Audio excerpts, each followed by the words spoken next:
Good morning, good afternoon, good evening to you all. Welcome to the fifth day of the online advanced course on Biomedical Imaging 2024. Today, we will have a panel of experts to talk about artificial intelligence and data science. I would like to remind you that you can send your questions via the Q&A chat box or express your intention to ask questions orally by activating the raise the hand button. All questions will be answered at the end of each talk. Now, without further ado, I give the floor to our host, Professor Ana Salomé Pires, from the Faculty of Medicine of the University of Coimbra. So good afternoon to you all. Welcome to today's session. And to give us a first overview on the use of artificial intelligence techniques applied to data extraction in biomedical imaging, I have the pleasure to present you Professor Bárbara Oliveiros. Bárbara Oliveiros is an assistant professor at the Faculty of Medicine of the University of Coimbra. She co-founded the Laboratory of Biostatistics and Medical Informatics of MUC and performs an active role in its activities and management. Besides her consulting and advisor activities on biostatistics, she has strong skills also in data science and artificial intelligence methods. Reason why we invited her to start today's session with the lecture Artificial Intelligence and Data Extraction in Biomedical Images. So, Barbara, the floor is yours. Thank you for accepting our invitation, and you can start sharing your presentation. Okay, we can see your slides. We are not hearing you yet. Okay. Okay. So good afternoon to you all. I would like to thank Professor Filomena Botelho for inviting me to participate in this course. And I would like to greet her, and also I would like to greet Professor Salomé, who is moderating this session, and all those present. And I only hope that I can give you some useful information for your daily practice. So I'm going to talk, I have three topics here. I'm going to talk to you about artificial intelligence, and in this area, it's so vast. So it will be a brief introduction to some concepts and definitions, namely artificial intelligence, data science, machine learning methods, and deep learning, followed with a non-mathematical description of one of the most widely used methods in imaging, on medical imaging. At the end, I will try to give some final examples if I have time, but the first two topics are the most important. So let's begin with some concepts. I think everyone knows that artificial intelligence is a branch of science that makes use of a set of technologies available in different areas of knowledge, and they interact with each other with the aim to replicate or simulate our own intelligence in a machine so that it can perform tasks in a more accurate way than we do. So it makes use of areas such as mathematics and statistics and computer science.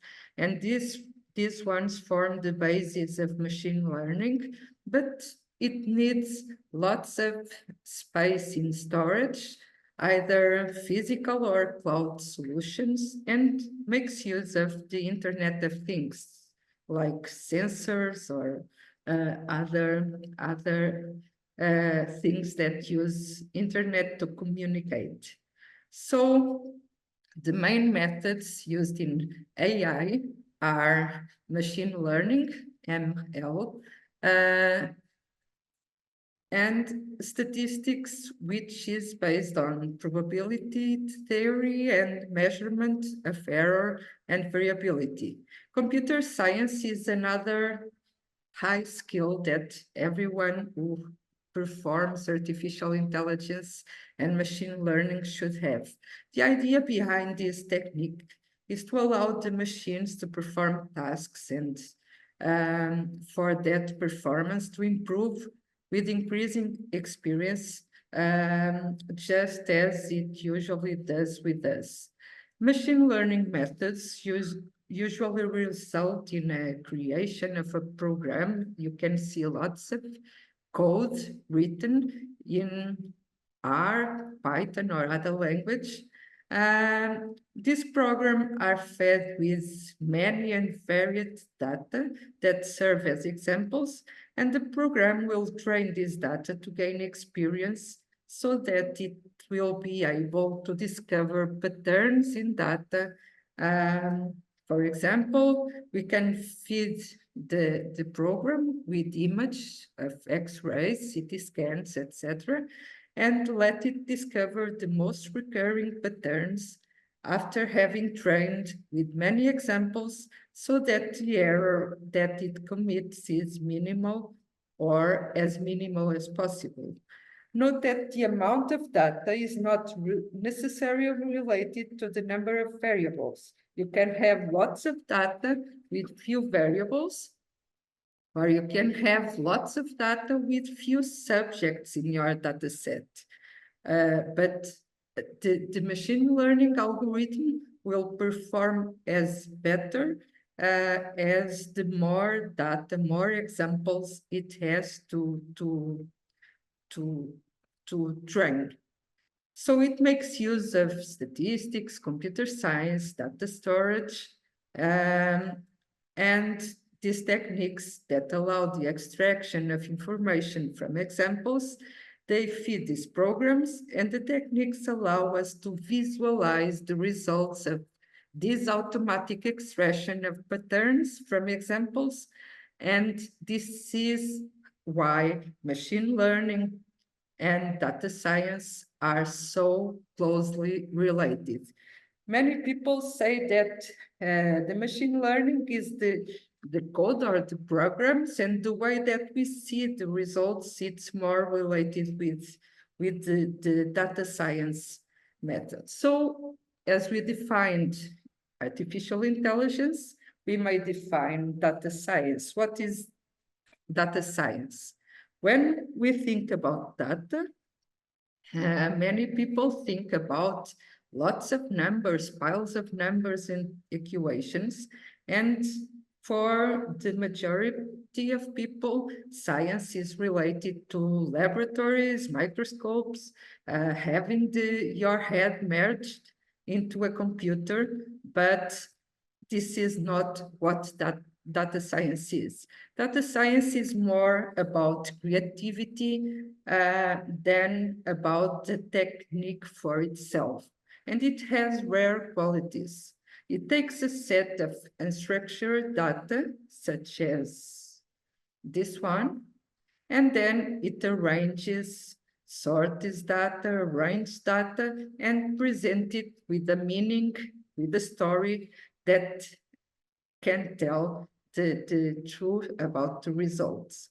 I can give you an example, which is, well, I need to stop sharing this. This is a result. The sharing stopped. Well, this is something that is done with machine learning, artificial intelligence, and then data science methods. You can be driving a car in a city and listening to the radio, hearing the street noise of the city. Well, we can try. This is the result of interaction components of data science. I will continue with my presentation because we are not here to listen to music, but I think that is a good way to show you the interaction between these two components. So let's move forward. Data science is a multidisciplinary science. Is a field that includes everything that is associated with cleaning, preparing, and the final analysis of data, and thus it is a multidisciplinary science. It combines programming, logical reasoning, mathematics, and statistics, and captures data in the most ingenious ways, and encourages the ability to look at the information from a different perspective.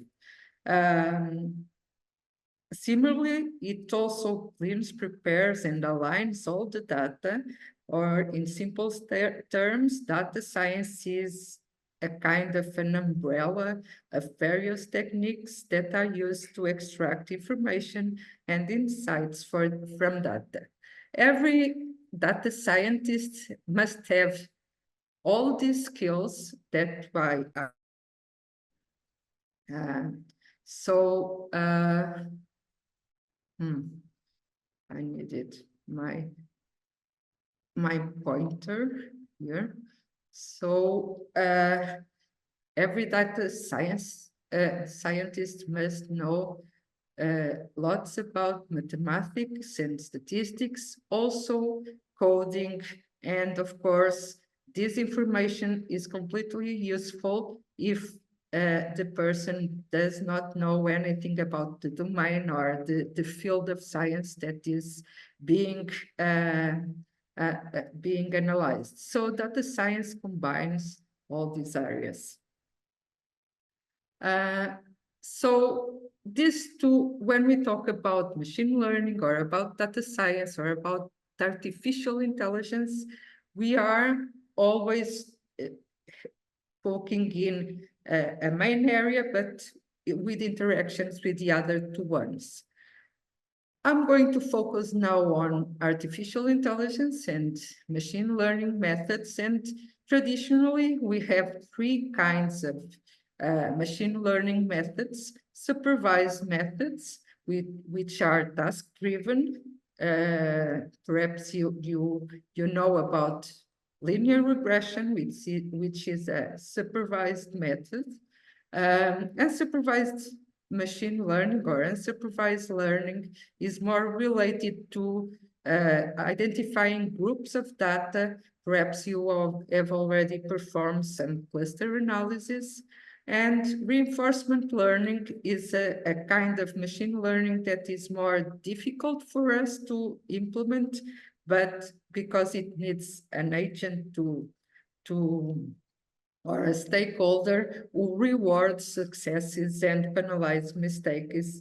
So it allows program to learn from memos and other kind of information. I'm going to detail each one of these.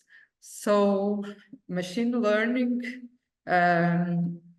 or supervised learning is a method that is comparable to teaching a student or a child in a way that he learns exactly what we wanted him or her to learn. So that's what I'm doing now. I'm teaching, and I'm teaching what I want you to learn about this subject.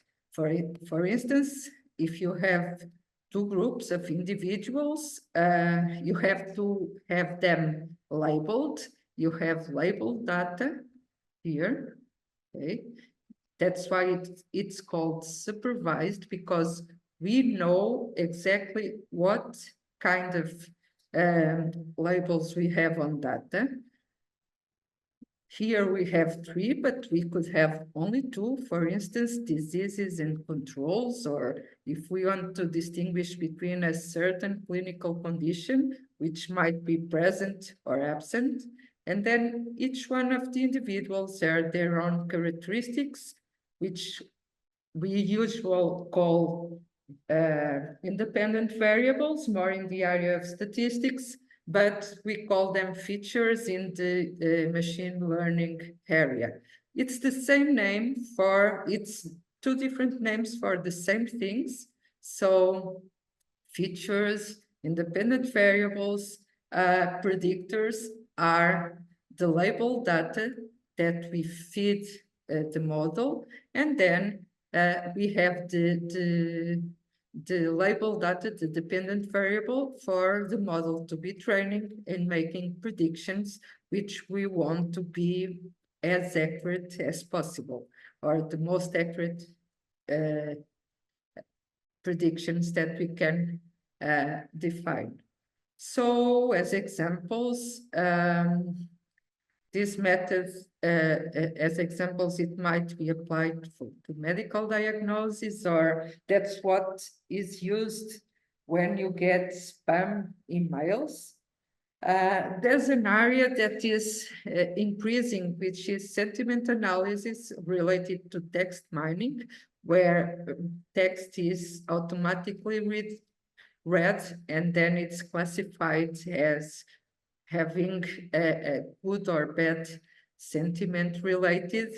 And also it's very used for image classification and in the economic area for credit assignments or stocks market. Of course, there are advantages and disadvantages in every method. And this one is particularly useful because it has the ability to detect complex patterns, use robust methods with good performance, and it might be applicable in classification of previously defined groups in order to generalize conclusions to unseen data. That's what you see here as the test data. For instance, let's imagine that you train a model, you develop a linear regression equation, for instance, in patients and controls, and then you need to test it on new subjects in order, it's the test data, in order to have external validity, in order to assess and generalize the model to all the subjects. Of course, there are ethical aspects here, but that's why we usually split the data into our initial sample. We split it in two data sets, the training data set, and we keep some cases apart in order to test the models in these new cases. Okay? Of course, there are also disadvantages. Not all the methods are 100% good. So this method, the main disadvantages is that if we label the data, if we have errors in the label data, if we say that this one is a carrot and not a tomato, of course, the model will learn with bad data and will make bad predictions. Okay, so as the most usual supervised learning methods for prediction, we have regression algorithms, either linear or polynomial, exponential, or using other function for quantitative data. And if we have qualitative data, namely binary data or not binary data, then we can use classification methods such as discriminant analysis, the oldest statistical classificator that exists. It's credited to Fisher, the same Fisher as in the genetics area. It dates 1933, I think. But it's not very used because it has strong assumptions about normality and homoscedasticity of the variables. It has strong assumptions, and this is a very reliable method. But if assumptions are not met, it's a very bad, it has some errors in the predictions. So logistic regression is one of the simplest methods to use. It's simple to implement, it's simple to interpret results because you have for every subject, you can stratify risk and calculate exactly what is the probability of the event to occur or the disease to be present or the condition. And it's very simple to implement and to use. Classification trees are very useful also because they are very intuitive to read. The results are very simple to read. It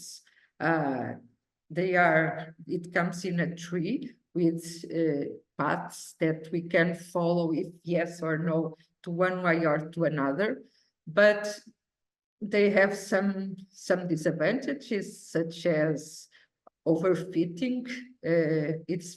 It's very easy to have overfitting in classification trees, and naive Bayes are also simple methods to implement.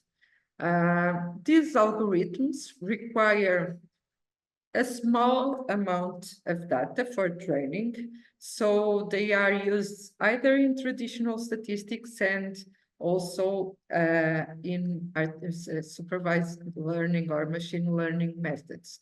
Other methods such as SVMs or ANN, random forests, which are a generalization of classification trees, KNN or other methods are very good, but they need a large number of individuals, not necessarily a large number of variables, features, and you can use a rule of thumb either for this and also for these methods that you should not use more features, or you should use at least 15 cases for each feature that you include in the model.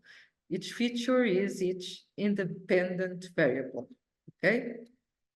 Well, I advise you to use this software, Orange. It's very easy to work with it. It works with widgets that you put paths linking the widgets, and it's a free software to download and to use. It's very easy to work with it, so I advise you to install it if you are interested in using these methods.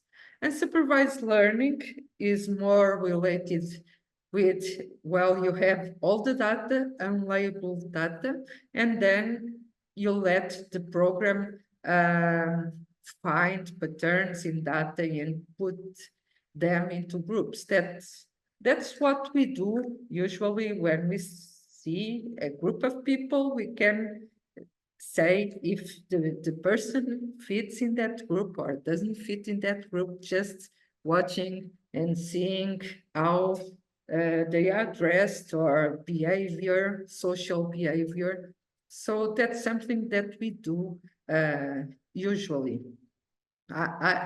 So many examples are applied in the market, but it's also used for image and text clustering or for genome analysis in the medical field. These methods can use association rules. That's what you have here. It's, well, when you go to the supermarket, you can say, well, last week this was in another ways, because there was another association rule saying that sausages should be near mayonnaise and something like that. We are linking products according to what is bought by everyone. So soups are usually near vegetables, liquors are near beer or male cosmetics, These are some association rules found with factor analysis, canonical correlation, or correspondence analysis. Another type of unsupervised learning methods are dimensionality reduction algorithms, such as PCA or TSNA. They find patterns in data and they reduce the number of variables to dimensions which explain, well, you used to reduce the number of input variables and you try to maintain as much meaningful information as possible. So let's say you have 100 variables and you can reduce it into 10 dimensions formed with that variables that explain, for instance, 80% of the original variability. So you do not have the same, as you see here, these two images. You have the original image, and then you have it compressed with one of these algorithms. It's not as neat as this one, but you can see that it's still clear that you have a hand and the shape the hand is making. And you work with less variables, so that sample rule of 15 cases per picture is used also here. And the last method that I will talk about is about clustering algorithms, where the most used algorithms are these three ones, but there are others where you can try to find different groups or sets of data that these ones, the blue ones, are more close to each other than each blue point from the red, and they separate groups and aggregate cases within each group. The most difficult part of this sometimes is what names will I give, what labels will I give to each one of these groups. I have the groups formed, but I need to name them. And that's that kind of patterns that we need to find on data. So you can also use these methods with this orange software.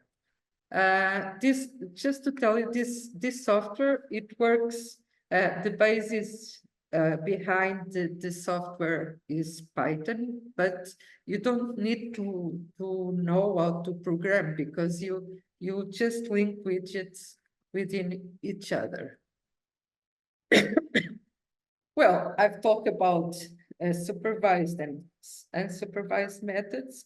Now it's reinforcement learning is something where you put an agent which gives rewards when the action is well performed, but it can also penalizes when there are bad choices within the algorithm.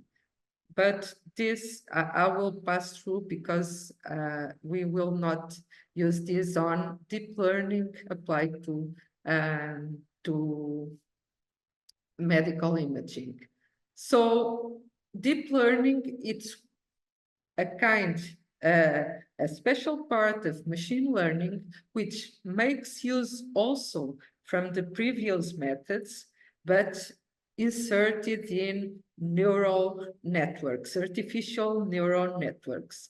Sometimes many people say that, well, this is when magic appears, when magic is performed, because it tried to replicate our brain network, and that's why it needs big data.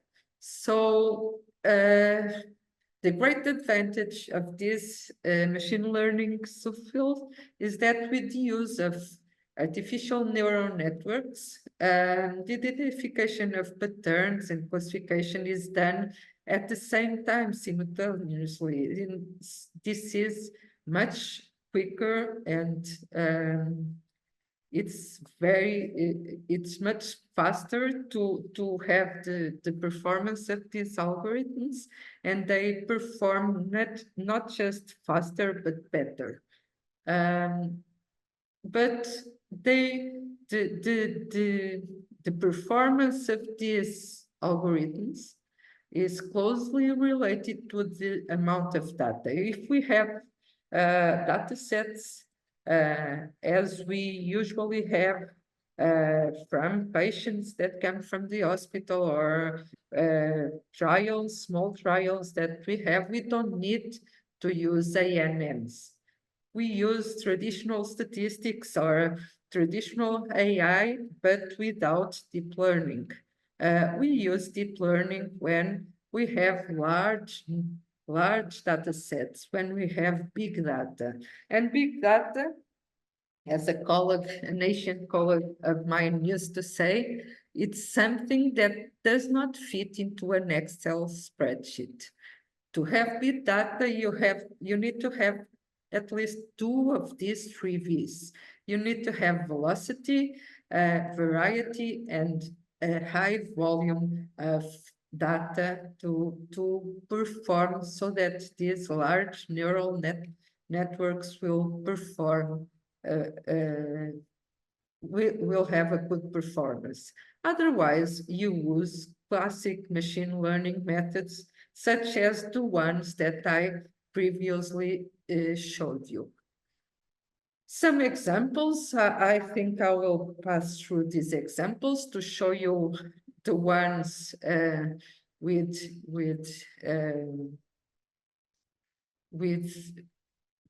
the data imaging, but there are, you can then see how they work. Of course, there is before and after ChatGPT, but at this time, I think everyone knows how to work with it. I just leave a message: be critical, as answers are not always 100% reliable.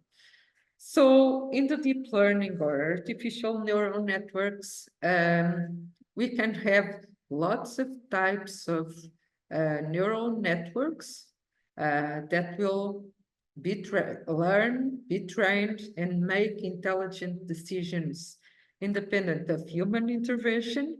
And I will pass through with each one of these very briefly. Well, feed-forward neural networks are neural networks that are very quick, very fast when they work, because they only work in one way. You have the input layers. These are hidden layers, and the output result, and they are fed just in one way. They have lots of applications in computer vision and text or speech recognition, but these are not the ideal for imaging processing. Radial basis function neural networks may not have data for training. They can pass through the training phase because they are used to group data. You can think about this as a neural network of cluster analysis or clustering methods, and it's used mostly for restoration systems after a breakdown, or to find associations that there were not initially anticipated. Well, co-ordinates, perhaps you have heard of self-organizing maps.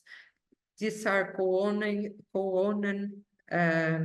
neural networks, and they create vectors or dimensions, such as, you can think of this as a network of PCAs or clusters, and it's widely used for pattern recognition in medical data, not so much in the medical imaging area.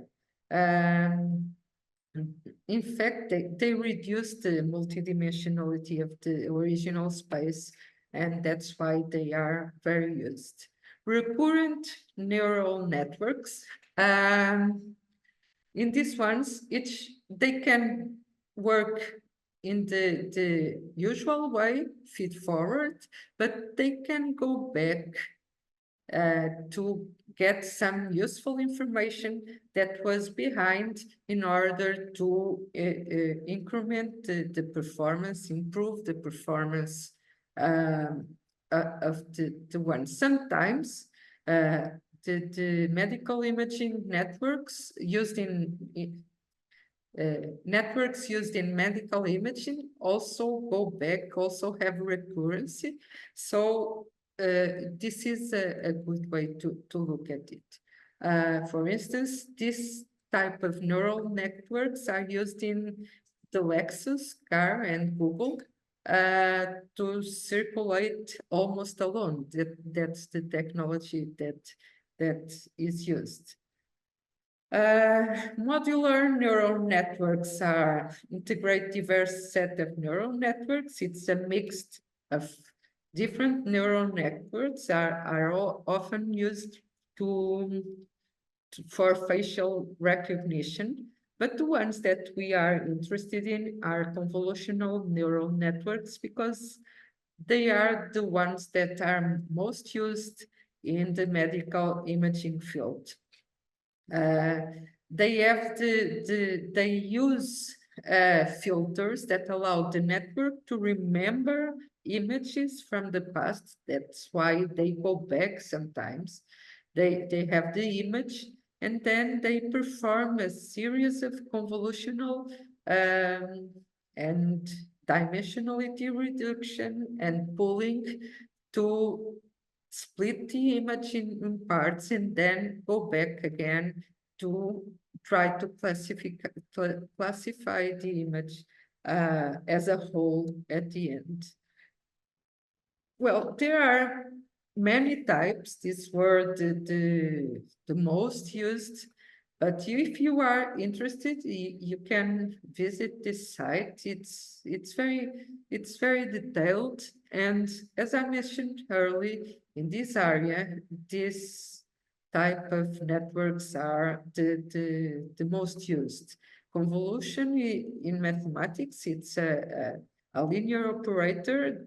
It's like a filter process, and I'm going to show you now how it works. Let's imagine that you have number 9 to your image is very simple. It's not a medical image, but it can be transposed to more detailed images.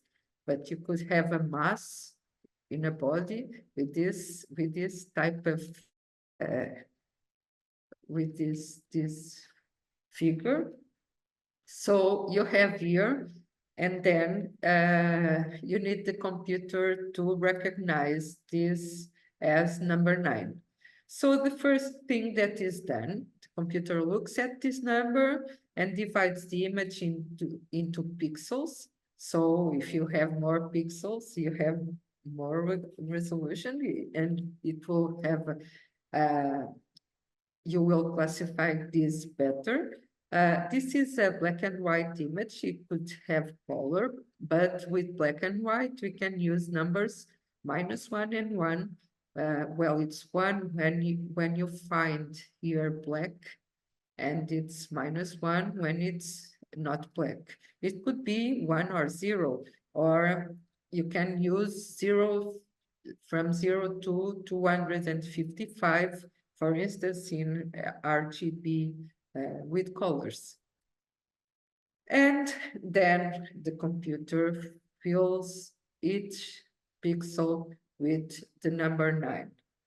The next phase is to create the filters that are necessary. You need a square filter, a vertical filter, and an oblique filter, okay?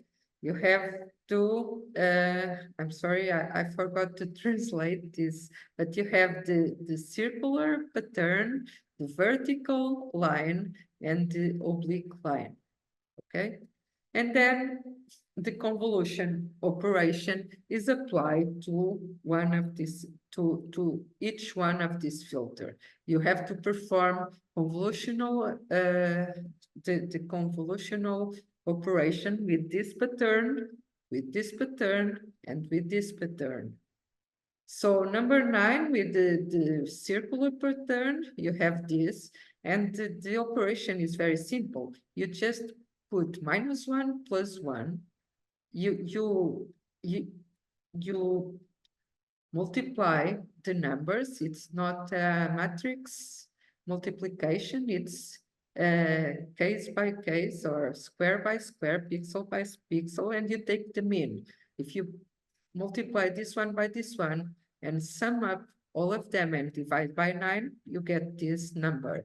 And the filter will go to every little part of this one. So you have the feature map for the circular pattern, okay? If you have, for instance, for 9, you have this loopy pattern detector, but for 6, number 1 would appear here, not on the top. Number 8 will have these 2 ones, and so on. You can apply 3 filters and you get 3 feature map, and then you create 3D images, okay? So what I'm telling you with the 2D image and just with the loopy pattern, you can get for all the patterns, the vertical and oblique pattern, and with 3D images. So that's what is performed here. You have the image, it's split on the partial parts of this image. There's an eye, there's a nose, a ear, everything. And the network will apply some filters to this. And then you create the 3D image for the head, for the body. Then you have this one and flatten them until you classify it as the original image. So you perform as many as convolutional operations as they are needed. So we are just still on this phase of classification, of extraction pictures. Well, then you have the feature map. We extract the features. We are still here in this phase. You need to apply an activation function. There are many activation functions, but one of the most used is the ReLU function, which means Ratified Linear Activation Function. What does it do? Well, you have the feature map, and then everything that is negative, it's turned into 0. Then you have the y equal to x line, the diagonal of the first quadrant. So number 1 is 1. Everything that is positive is equal to what you have.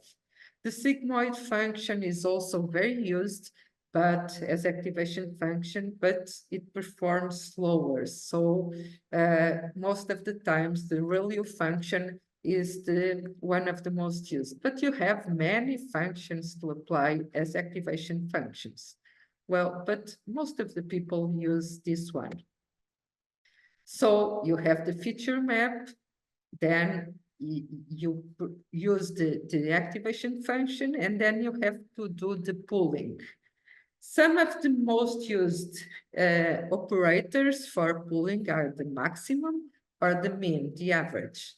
I'm going to show you both working. I'm going to show you the maximum using a 2x2 because I'm going to pass the filter in every 4 squares, 2 lines, and 2 columns with a stride of 1. So it moves always 1 by 1 to the next side. So what does it do? You have the first one, and then you are pulling, you are reducing the number or the size of the images. If you use the maximum function, you get the maximum between these four numbers, which is number 1, and you are reducing this 2 by 2. These 4 squares resulted just in 1. So you move forward because the stride is 1, you move 1 to the side and it's another 1, then you get the maximum and so on until you get the final result. This is just with one circular pattern. Then you have to perform with the other ones. So if this result is with the maximum, using 2 by 2 with a pitch of 1, but you could use the mean with 2 plus 1 with a pitch of 1 also. So here the mean is this one, then you move to the side because the stride is 1, so you get also 0.5 and so on until you get the final feature map. So this is very easy for programs to do. So they have many advantages, and the pooling is particularly useful, reducing overfitting.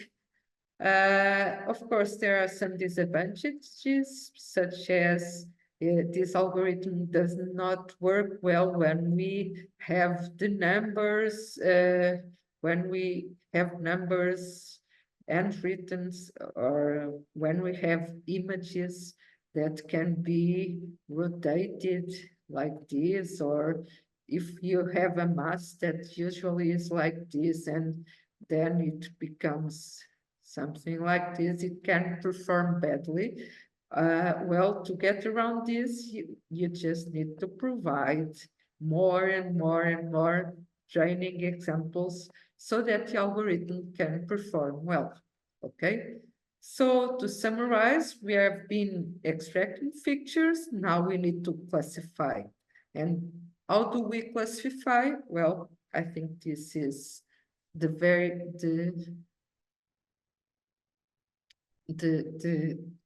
the simple, I don't know why this is not working. Well, we can do this.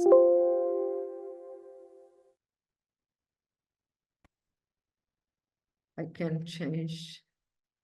It worked well on without sharing slides, but here let's see.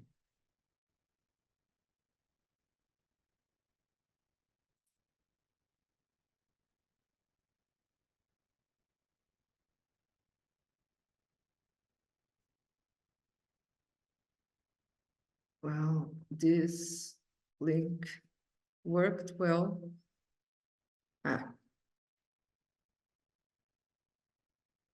Last summer, my family and I visited Russia. Even though none of us could read Russian, we did not have any trouble in figuring our way out. Então, let me share this.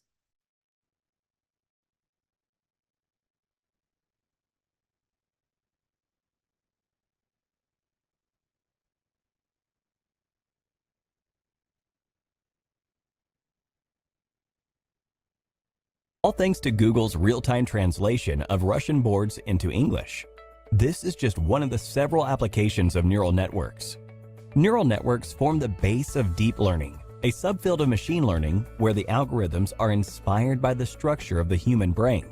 Neural networks take in data, train themselves to recognize the patterns in this data, and then predict the outputs for a new set of similar data. Let's understand how this is done. Let's construct a neural network that differentiates between a square, circle, and triangle. Neural networks are made up of layers of neurons. These neurons are the core processing units of the network. First, we have the input layer, which receives the input. The output layer predicts our final output. In between exist the hidden layers which perform most of the computations required by our network. Here's an image of a circle. This image is composed of 28 by 28 pixels, which make up for 784 pixels. Each pixel is fed as input to each neuron of the first layer. Neurons of one layer are connected to neurons of the next layer through channels. Each of these channels is assigned a numerical value known as weight. The inputs are multiplied to the corresponding weights, and their sum is sent as input to the neurons in the hidden layer. Each of these neurons is associated with a numerical value called the bias, which is then added to the input sum. This value is then passed through a threshold function called the activation function. The result of the activation function determines if the particular neuron will get activated or not. An activated neuron transmits data to the neurons of the next layer over the channels. In this manner, the data is propagated through the network. So each time the pooling is performed, it's when we are doing this, reducing the number of layers in the number of neurons in the next layer. This is the pooling process. This is called forward propagation. In the output layer, the neuron with the highest value fires and determines the output. The values are basically a probability. For example, here, our neuron associated with square has the highest probability. Hence, that's the output predicted by the neural network. Of course, just by a look at it, we know our neural network has made a wrong prediction. But how does the network Figure this out. Note that our network is yet to be trained? During this training process, along with the input, our network also has the output fed to it. The predicted output is compared against the actual output to realize the error in prediction. The magnitude of the error indicates. So this type of networks, they fit into a supervised learning method because they need to label data in order to assess this error, okay? How wrong we are, and the sign suggests if our predicted values are higher or lower than expected. The arrows here give an indication of the direction and magnitude of change to reduce the error. This information is then transferred backward through our network. This is known as backpropagation. Now, based on this information, the weights are adjusted. This cycle of forward propagation and backpropagation is iteratively performed with multiple inputs. This process continues until our weights are assigned such that the network can predict the shapes correctly in most of the cases. This brings our training process to an end. You might wonder how long this training process takes. So let's move forward, and the video continues. You can then after watch it all. But now we are going to continue this, and some examples about application examples of CNN, convolutional neural networks, are lesion detection, automatic lesion detection. You can see here an X-ray, a thorax X-ray, where you can identify here the pneumothorax, but if you look at the CT and with artificial intelligence, or which uses CNN, you have a highly accurate image. Everyone can see here the damage, the lesion. You can also see use it for automatic quantification, such as in this case, determination of coronary calcium score, breast density, ventricular segmentation, and it's very useful in PET, where other machine learning algorithms can be applied later for classification and prognostic evaluation. So you might combine CNN and other ML algorithms. And I can show you an example where we basically compared the role of deep learning in prostate magnetic resonance, where we compared the the signal to noise ratio and the contrast to noise ratio. And here in the upper part, you get to have most of all the points. Well, these were repeated measurements with the signal to noise with T2, and here with using DeepL algorithm. And you get a median gain of almost 10 points here and 7 here for contrast to noise signal. And also you could, we could have a reduction in about 70% in the acquisition time, which is very good, either for the patient, which reduces the time within the instrument. It was reduced in 70%. Corresponding to almost 300 seconds.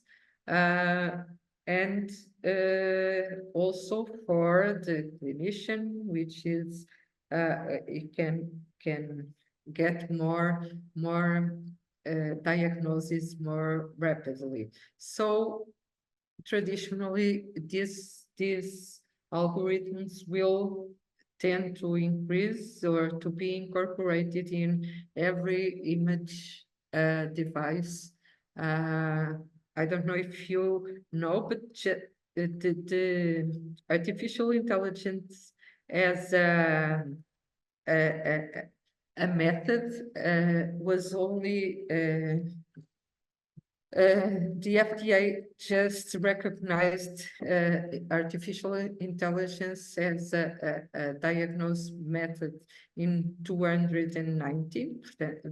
That's 5 years ago. So I think this will increase without taking part from the medical expertise, of course, but machines will have more and more this type of solutions included to help the clinician to diagnose and make more clear prognosis or accurate prognosis for their patients.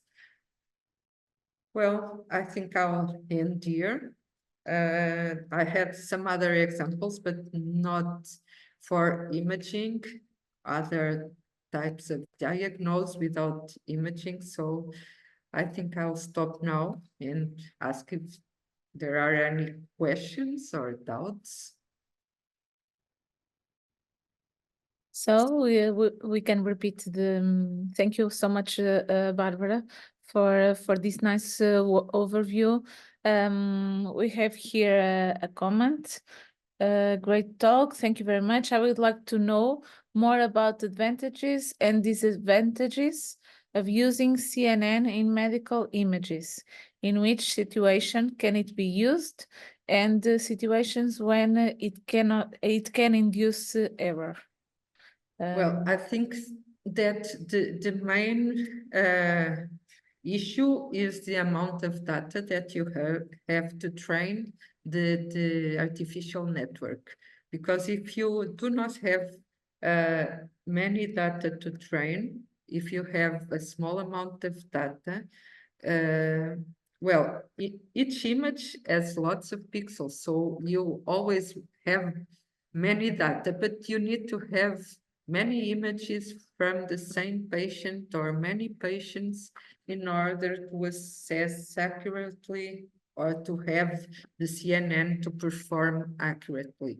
Otherwise, I think other methods such as the first ones that I talked about, supervised learning methods, will perform better than CNN. I reviewed the paper that compared several methods. It was not on the medical imaging field. It was on genetics area and for and they compared lots of artificial network, lots of methods, including artificial networks, more used on genetics and traditional methods such as logistic regression. And the one that performed better was logistic regression in the most of the situations. So I think that unless we have really big data, not with the 2, but the 3 V's, unless we have that, we should use more, not artificial networks, but other supervised or unsupervised learning methods, and then after supervised ones. Thank I you don't so know much. if I answered the question. We also know that Barbara is a little bit on rush to another class, but I think you are available for any questions by Yes, email, of right? course. So yes, the person who make the question is clarified. So Okay. thank you so much, Barbara. And now we will move on with our program. And the next speaker will be Elder Oliveira, who works as senior researcher at INESC TEC, Institute for Systems and Computer Engineering, Technology and Science, an institute affiliated to the University of Porto. He is the leader of the Visual Computing and Machine Intelligence area. He's member of the Coordination Council of the Center for Telecommunications and Multimedia, and takes part of the Breast Research Group. With a vast curriculum in these areas, his research interests include medical image analysis, bioimage analysis, computer vision, image and video processing, machine learning, data science, and others. Thank you for being here with us to talk about computer vision and machine learning challenges in cancer research. So please, Elder, the floor is yours, and you can start whenever you want.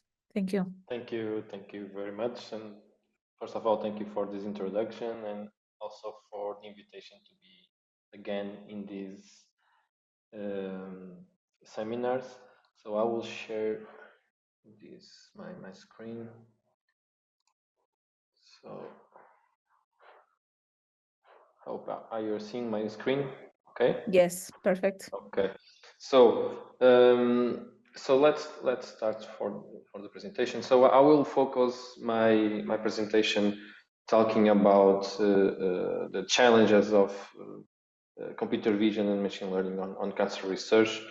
So this is a small index, so I will try to speak a bit the numbers of cancer and facts, speaking about some challenges, and then I will present 2 use cases with some results from our research activities that is focused on breast cancer and lung cancer.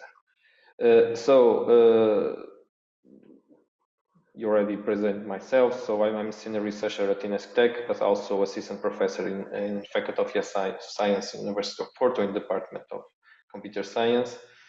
And that's it. Okay, let's go. So as probably you all know, so this is, let's say, very recent numbers related with cancer, so from February.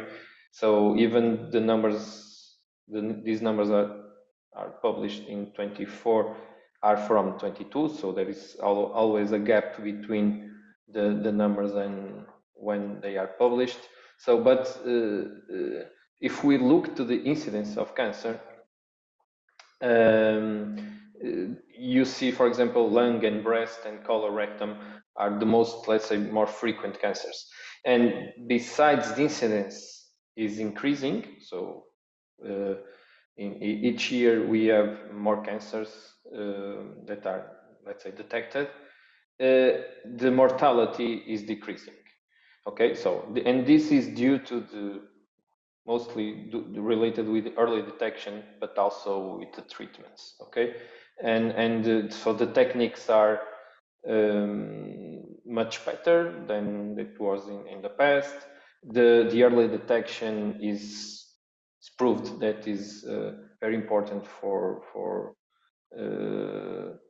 reducing the mortality, and also these new, let's say, computational products could help the physicians on this early detection.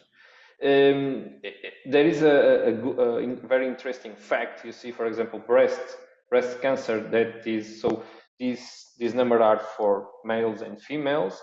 As you know, most of the cancers are for breast cancers are for female persons. Even you see a lot of incidents here. Even these mostly are women's. But there is a very interesting fact. For example, in terms of mortality, the lung is let's say the mortality is big, but then the breast reduces a lot. And this, let's say, the secret of this is the early detection. As you know, we have a screening process all over the world for breast cancer, and this is one of the things that reduce a lot of the mortality. In terms of, we are focusing on imaging, but imaging is, let's say, a small piece of all these, let's say, cancer research data management. So there is a lot of pieces that are very important for this topic. Imaging is one of things, and the computational algorithms on imaging. I always like to put this here, so this is not from me, so you see the references here, that calls P5 cancer medicine. And let's say some keywords that are very important when we are doing research on cancer. So the first one is predictive. So we are always trying to predict something related with cancer. So and as you saw in the previous presentation, most of the presentation was focused on algorithms to predict something, and this is one of the facts of cancer. The other one is personalized, so it's very important because each patient is different from the others, so each cancer is different from the others. So most of the things we do in cancer research is very personalized and focus on the specific patient. Preventive, so let's say the early detection, so we should prevent at most we can the detection of cancers, the pathologies. Participatory, so it's very important to involve all the persons that are related with this perspective. It's not only the physicians, the nurses, but also the patient itself and also the family. So it's when a person that is detected with cancer goes for a specific treatment, there is not only one possible. Most of the cases, they need to decide which treatment they will do, and it's very important persons to be very informed by the consequences of the treatment. So we should always involve all the people, and one of most important is, of course, the patient. Not only they don't only want to be treated, they want to know the consequences of the treatment. Okay, because it's very important. As you will see in my use cases, that one specific use case on specifically for this. And then all the psychological effects that this disease has on the society. So this all together is very important to this research field. There is one, let's say, keyword that is given a lot of importance in the last times, is the digital twin, and in health is also one of the things that is very important. So we have in the upper line, we have, let's say, the traditional routine of in an hospital or clinic that is trying to do diagnosis and time to define the treatment. And then in the bottom line, we have the the digital twins, so the computational models that try, by using exactly the same data that the physicians used, try to provide more information to the patient, to the physicians, in order to help them on the diagnosis. So this is something that came with a lot of importance. Try to create a path that imitates what the physicians are doing. Okay, so let's go for the challenges. So this is, let's say, more technical, but high-level technical for this presentation. So we always work with huge data sets. Okay, so sometimes it's hard to obtain. So when you go for a project, it's hard to obtain private data sets.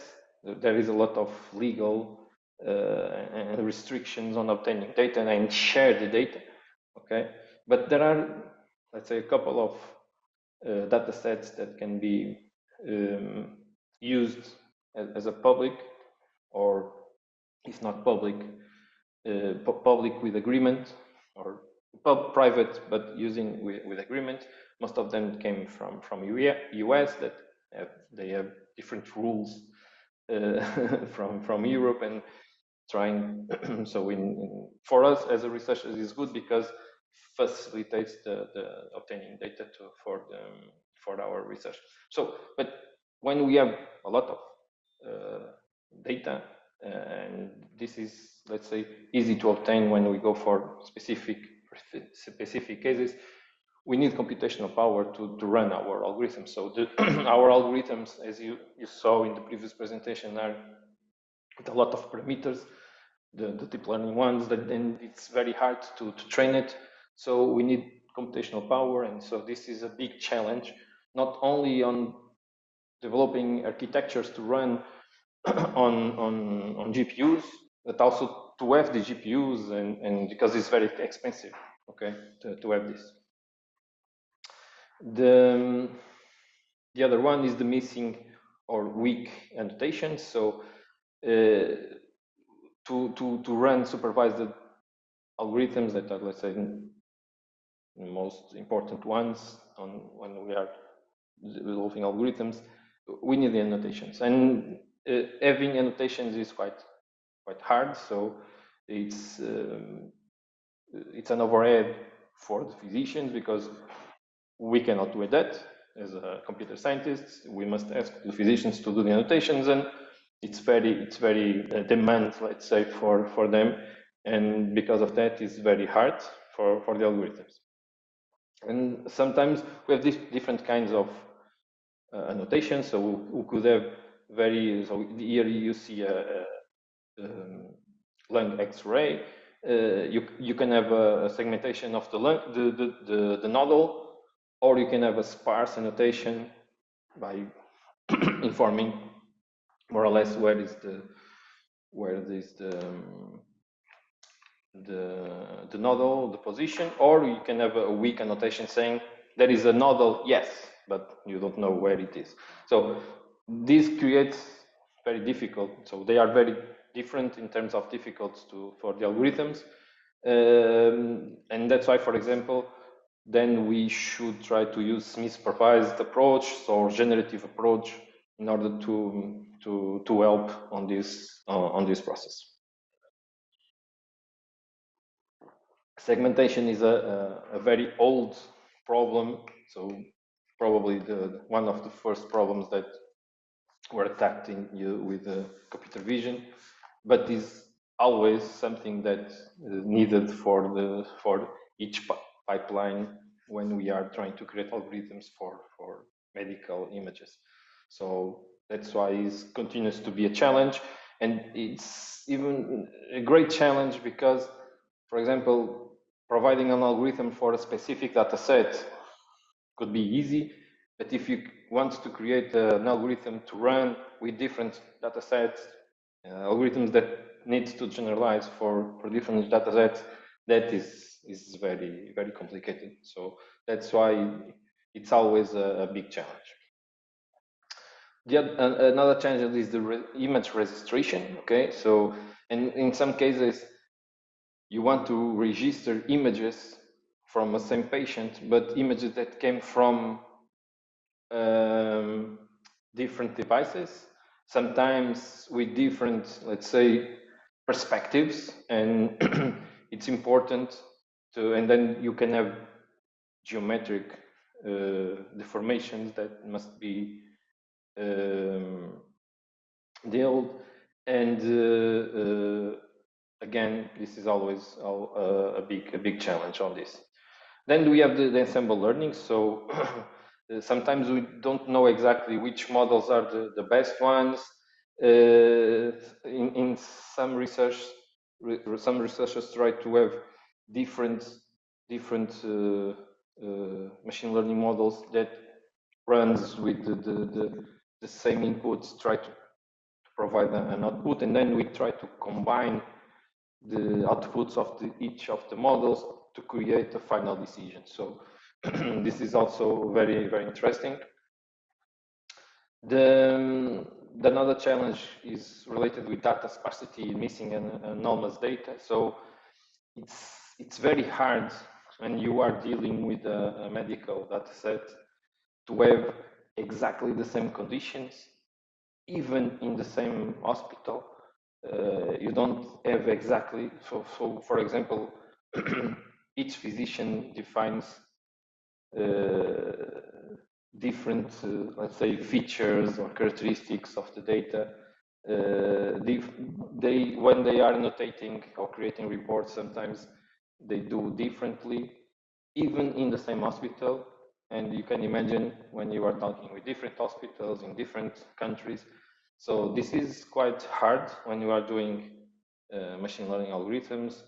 We normally want clean data that with the same characteristics, but that is not the case. So in this field, you have a lot of missing data. You have bad annotations, and this is also very complicated. The imbalanced data. So fortunately, for example, in cancer, there are more non-cancers than cancers.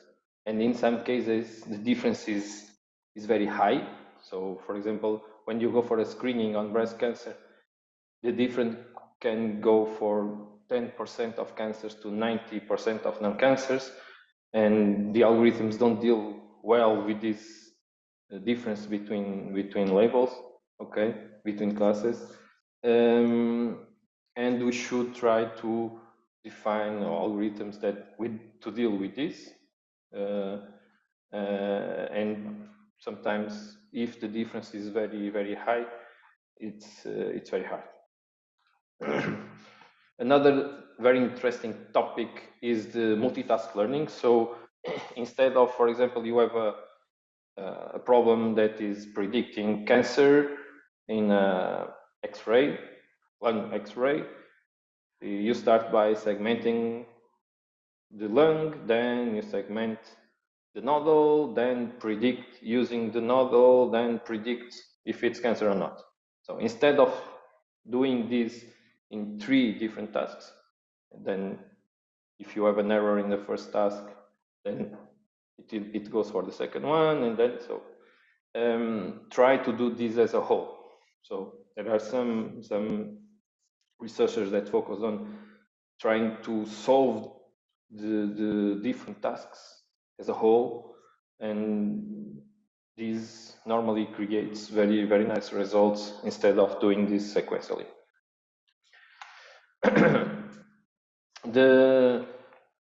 Let's say this is a brand new topic, so it's not from the last year, but from the recent years, that is trust AI and explainable AI. That is important for the physicians to understand why the algorithm provide that decision, okay? And they don't trust if we don't explain. And sometimes we can do this, for example, if we have something that is focused on features, we can provide the importance of the features for the model. So we're trying show, so the most important feature for provide that result is this and that. Okay, we can provide that as a, let's say, a percentage or a visual one. Okay, so there is one of the most interesting things that creates some, let's say, heat maps on images, providing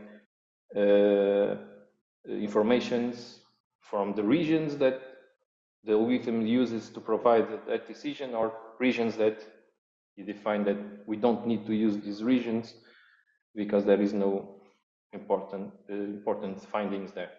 So, and finally, the causality. So most of the algorithms are focused on prediction and not trying to understand the cause for that prediction. Okay, some researchers are being focused on this, trying to explain the cause for that decision.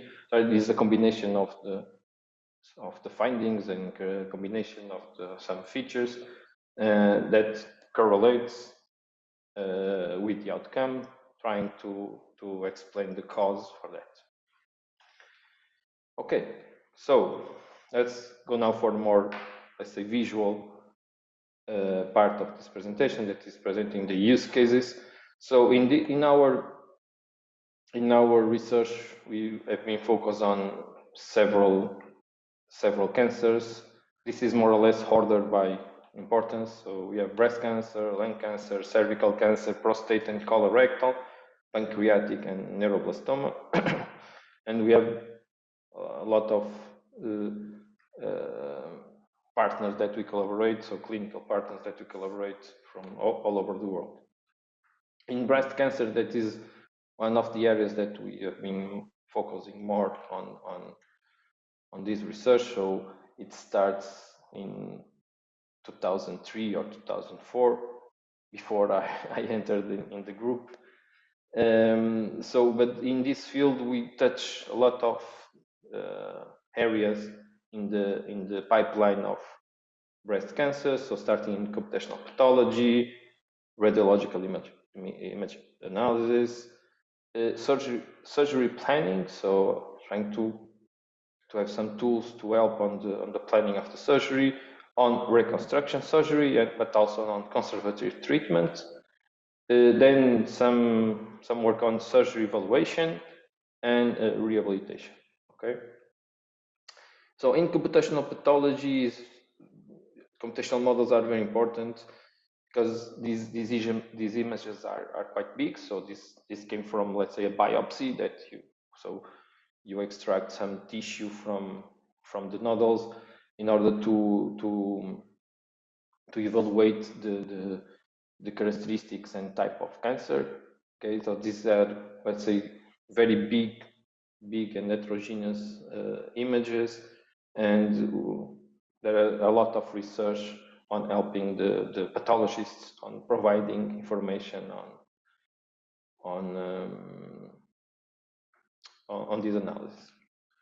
Then we have also work on radiological image analysis in the different modalities. This is not only detecting cancer, but also segmenting anatomical regions. So sometimes we need to segment the regions to feed other parts of the pipeline, as you will see in some examples after this. In terms of surgery planning, so we have this interesting work that is segmenting. So this is to help on reconstructive surgery. So when a patient performs a mastectomy, that is extracting all the breast tissue, one option after the surgery is to reconstruct the breast. So, and one way to do that is to preserve, let's say, the skin, preserve the skin of the breast, and then you can, instead of doing a implant, you then use tissue from the belly to reconstruct the breast. Okay, but to select the best region to do the transplant from the belly to the breast, you need to understand the vascular network of the region. So the vessels in the breast are, let's say, bigger than the ones that are, so in average, they are bigger than the ones that are in the belly. So, and we need to select the most appropriate vessel network for the that are related with the tissue to be transplanted. Okay. For you to understand, so this kind of vessels that you see here, let me put a bit more the video. So as you see here as a purple dots, so the the caliber or the diameter of the vessels are a kind of 1 millimeter. Okay. For example, the resolution of these images are 0.7. So sometimes the vessel is 1 pixel. So the vessels can go for 1 to 3, at most 4 millimeters. So the pixel sometimes is 1, 2, 3, or 4 pixels in the image. So it's quite difficult. And mostly, so you have to detect the vessels here in the subcutaneous region is, let's say, more easier because it's white on black. But then you have here in the intramuscular part, this is they are quite, let's say, brighter, and white in gray, or gray, little gray in gray is more difficult to do this automatically. So in the end, you should have this, let's say, this vascular network, and okay. So then we provide a report with the position of the vessels and some information about each of the vessels. And then the plastic surgeon can select the best region to extract. Another topic related with surgery planning is related with conservative treatment. So, and this is more focused on conservative treatment that is extracting only the tumor and preserve most of the breast. Okay. But even there is some kind of deformations that are performed, even if it's just removing a small part of the breast tissue. The most, let's say, the most frequent deformation is the retraction of the breast, because the tissues must be adapted for losing a lot some tissue. So as probably you know, most of the patients that obtain that are detected with breast cancer live a lot of years with the consequences of the treatment. So most of the women will die from other things.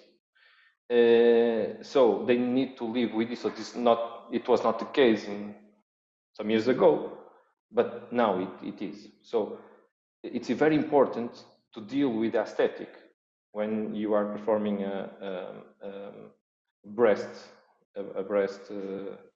surgery.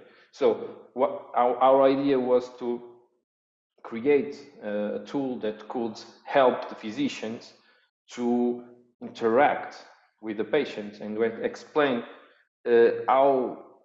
what is the prediction of the shape of the breast after the surgery. Okay. As I said in the beginning, it's important to involve the patient on this decision because it's their body. Okay. And it's very hard for the physician to do this, because normally what they do some drawings on a sheet of paper trying to explain what is going on, or present similar cases from other patients saying, okay, your physiognomy is more or less like this. If you perform this treatment, you could have the result, but it's not the same thing. So what we tried to do was trying to obtain, let's say, a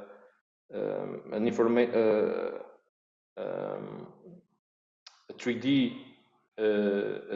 scanner of the patient. As you see, this is let's say a real patient, okay? And then by register the outside information with the interior part using radiological images, try to create a more complete model. That's, for example, you have the breast here, then you can, after registering everything, you can see, for example, the tumor there. Then you can try to simulate the removal of the tissue, the nodule as a cylinder, okay, so like an approximation, and then you can try to present a simulation of the result by showing to the patient what could be. So this is a very simple. This is a very simple result, but it's to demonstrate what we want to do. Okay. Then the surgery evaluation. So, by the way, this was the research that we start on breast cancer. So the physician did that and they continue to do that. That is evaluating the surgery after evaluating the surgery, the results of the surgery. So after more or less after 1 year, when they define that the body adapted to the extraction of the, and this is mostly related with conservative treatment when you just extract the nodule. And they did that as a subjective way by looking for the breast and saying, this is good, excellent, fair, or poor, okay?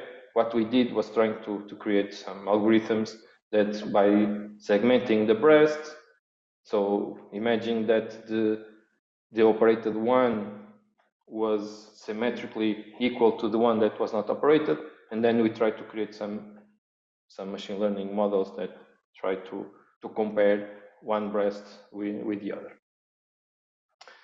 And finally, in rehabilitation, so most of the patients are affected when they do breast cancer. They are affected in the upper limb. It's like a chronic disease. They need to do physiotherapy. Okay, so our idea was to create like a tool to run at home with a virtual physician that try to create movements that are normally asked to the patients to do it, and then after the movements, it could create like a statistic of the movements, and then it could be sent to the physicians. Okay, in terms of breast cancer, what's next is, and this was a slide that I put it here last year, but the next is more or less the present. So we have already a project that is running together with Champagne Foundation, BMD, and IT people that is creating a surgical room of the future that is trying to create a room to help the physicians to see inside of the body of the patient. So instead of just seeing what you saw there in our surgical planning methods, just seeing on the screen, you can just project that in the patient, and the physician can see with a virtual reality tools to see all the findings directly on the patient. And we are trying to do that together with these partners. Okay, in terms of lung cancer, so we mostly focus on our lung cancer research on trying to characterize the lung cancer with non-intrusive methodologies. Okay, the current pipeline is, you have, so in terms of physicians, they look to a CT, they have some findings, they can say this is probably cancer. They try to prove that with a biopsy.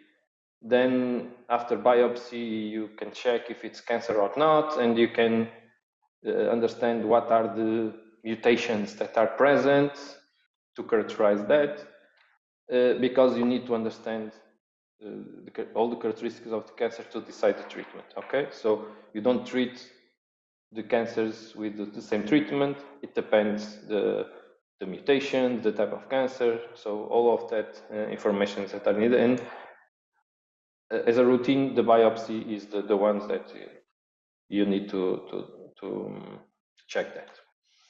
So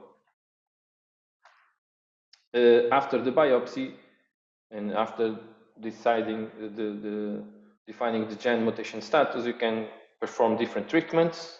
You can have the traditional ones that are chemotherapy and radiotherapy, but you have, so these are traditional ones, but then you have, let's say, new ones that are focused on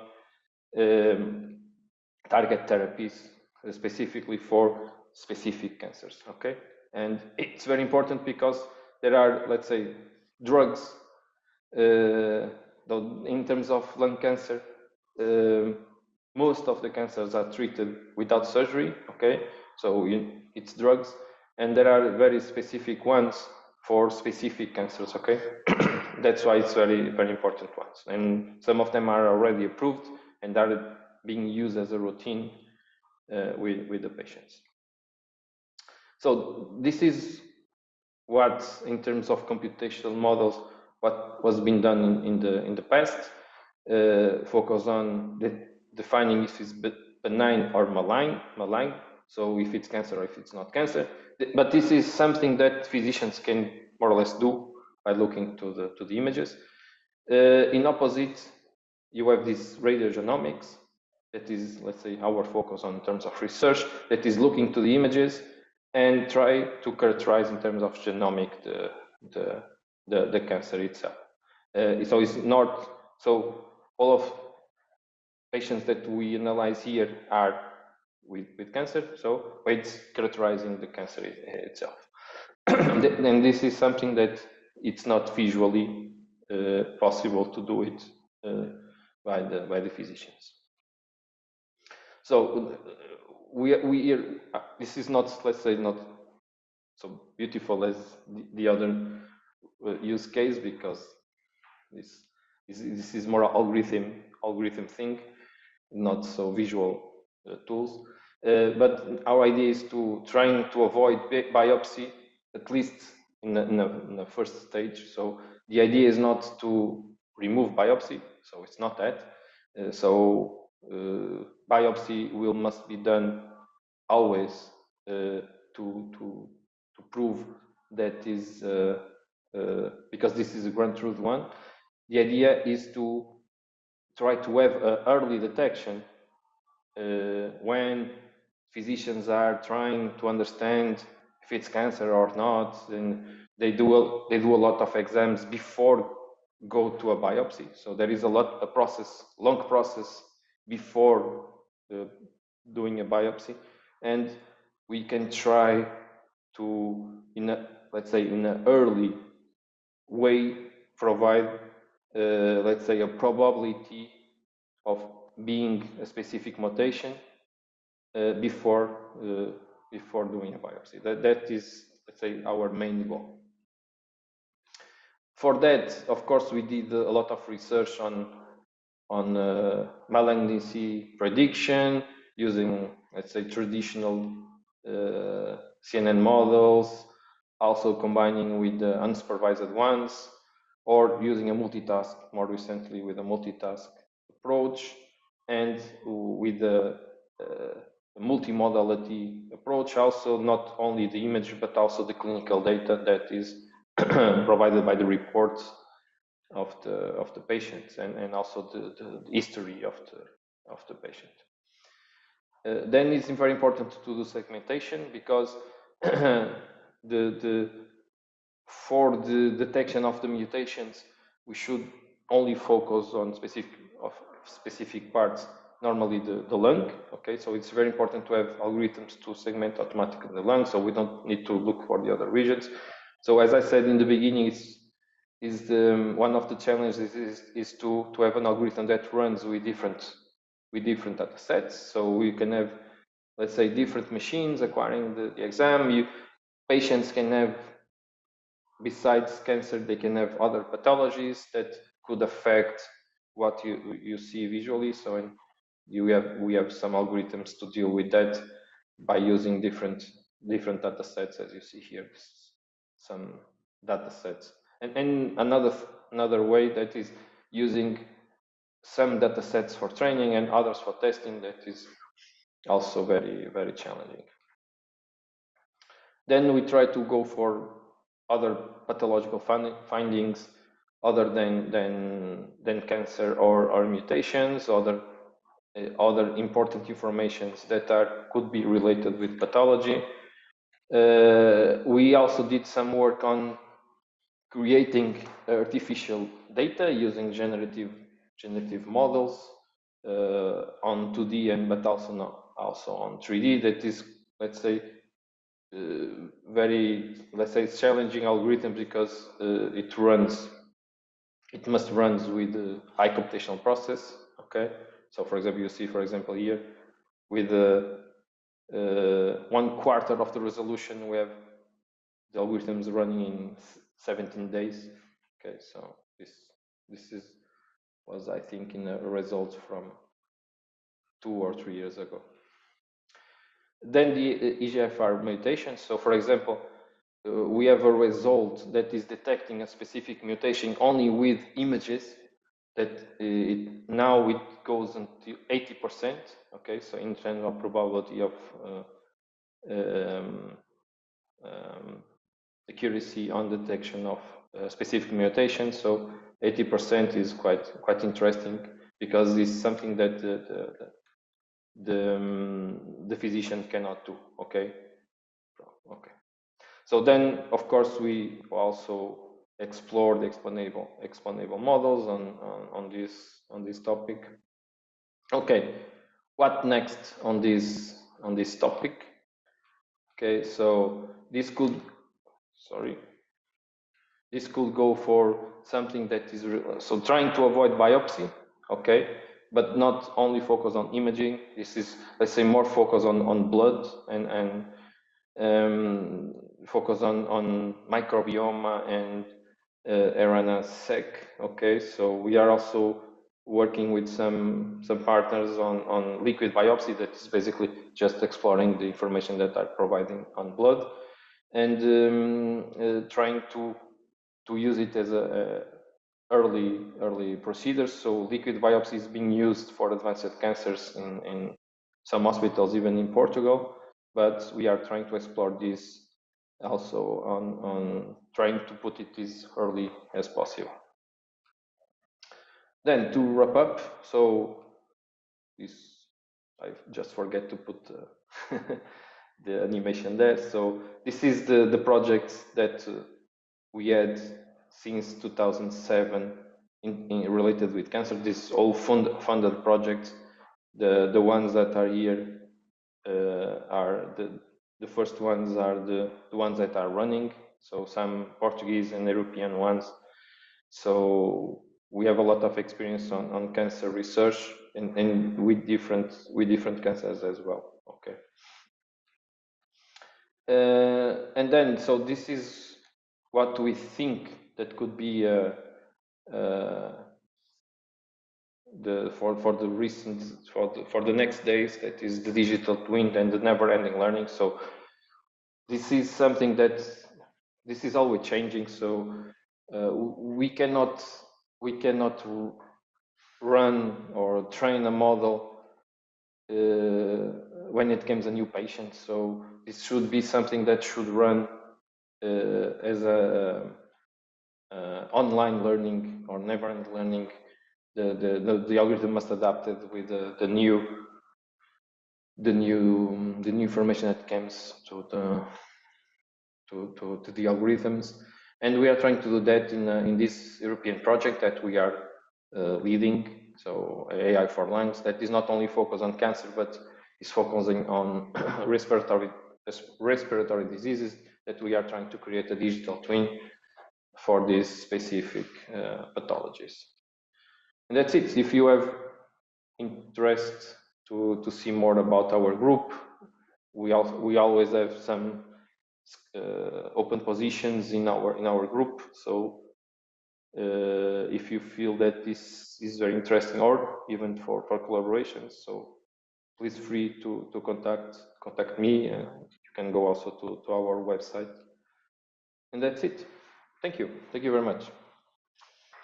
Thank you so much, Professor Elder, for this great vision on the application of these techniques to cancer research. We have a question. So someone asks, in radiogenomics, which cells can be used for genotype characterization? Cells from biopsy or any cells? Okay. So as a computer scientist, we focus on imaging. Okay, so the radiogenomics just go for so you can see here, you go to the images and you extract findings from the images to correlate to be this or that mutation. Okay, that is the focus of liquid biopsy. Is another subject. Okay, liquid biopsy is, let's say, is more on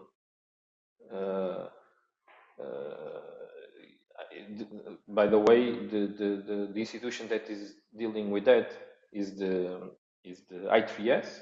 Okay, so it's also an institute also in Porto.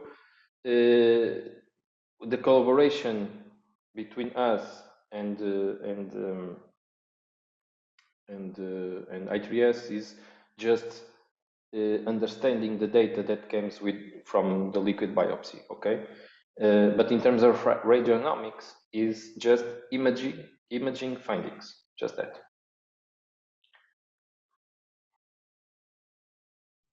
Okay, I have one quick question regarding the ethical concerns in using these images and these techniques, which are the main. You focus some of them, but in general, which are the main ethical concerns in this area? A lot. Yeah, I suppose. Yeah. So when we go for the project, we always have to ask to the ethics committee of the hospitals to use the data. Okay. Of course, one of the things that we should do is to anonymize the data, or what they call pseudo-anonymize the data, because they always say that you cannot anonymize completely the data if you have, for example, images that if you have access to a data set and you have an image of a patient, you can correlate and sometimes if you have a very specific disease or a specific finding on the data, you can check that is that specific patient. But that is, let's say, complicated things. But that's it. So we need to ask to the ethics committee, also the data protection officer, and we need to explain what exactly is the project. But normally what it's when the project is funded by Portuguese government of European Commission, the hospitals accept to provide the information. Some countries, for example, Norway, it's impossible. They don't provide you. They provide data, but they don't provide image. So they can provide clinical data, but they don't provide images. It's impossible. They have very strict rules, and we have to deal with that. So we have to live. That's why sometimes we go and we want to do some research. We need to go to US, and we go to NIH, for example. They have a lot of data sets there, and then we try to do research with that. But it's very hard to, as I'm normally saying to the hospitals and to the clinical researchers, it's very hard to do research for creating algorithms to run in a generalized way without data. So it's very complicated. So And these new GDPR rules affects a lot our research, but we are surviving. Yes, I think it's normal that these things must be regulated, but in fact they are needed for the research, and the research continues and provide more reliable information to the medical, to provide a better decision and improve all the methods and so on. So it is a pathway. That's, yeah, but in all projects that I was working, in all of them I had access to the data. Okay, so the ethics, when there is a funded project, they always accept. So they trust on providing data. Yeah. So thank you so much, Professor Elder. We hope to have you with us in the next time. And thank you for your time and excellent presentation. So we are now moving to the break, and we will be back in 30 minutes. Thank you.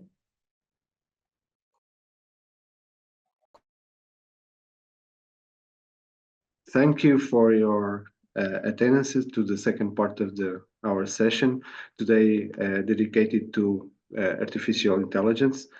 And I'm pleased to introduce our next speaker, Professor Francesco Rena.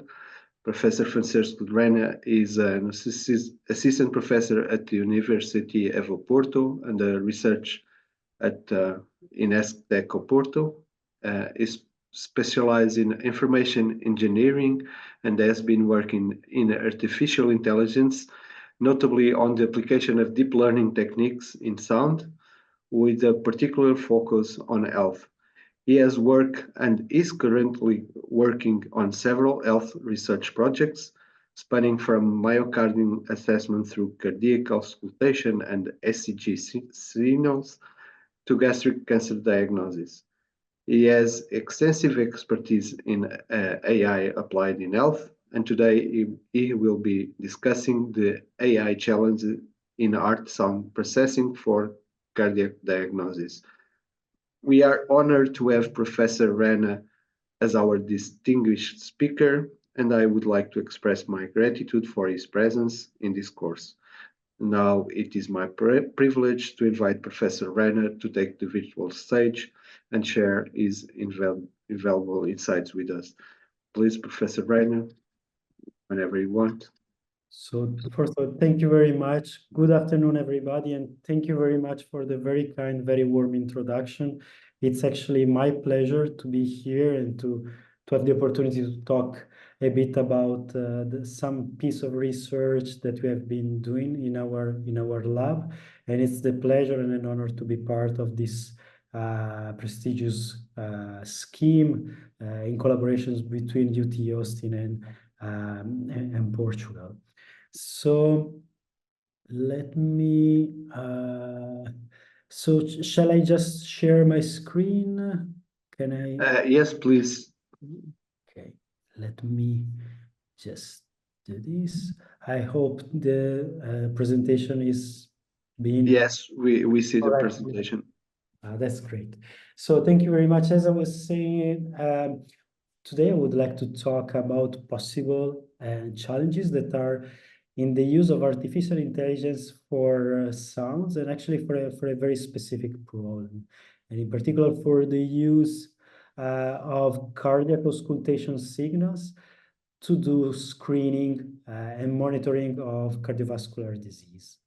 So in particular, today I will be talking about a little bit, giving a general introduction on cardiovascular disease, and then I will focus on the use of AI for heart sounds analysis, focusing on three aspects, three challenges, and where I will present some of the current state of the art, some of interesting solutions that we have developed in our group, and also highlighting what are the current limitations of some of these approaches. Then in the end, on the second part of the talk, towards the end, I would like to introduce the concept of multimodal auscultation and how we can actually combine signals from different modalities in order to get a deeper and more complete insight into the workings of the myocardium, starting from non-invasive, low-cost measurements. And then I will give also a brief overview of what's happening outside academia. And although this might seem a very niche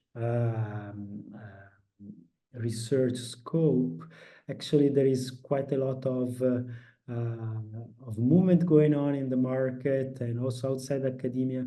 Technology players are investing and they're moving very fast in trying to get this opportunity to use this kind of signals to get valuable insights into cardiovascular disease presence or not.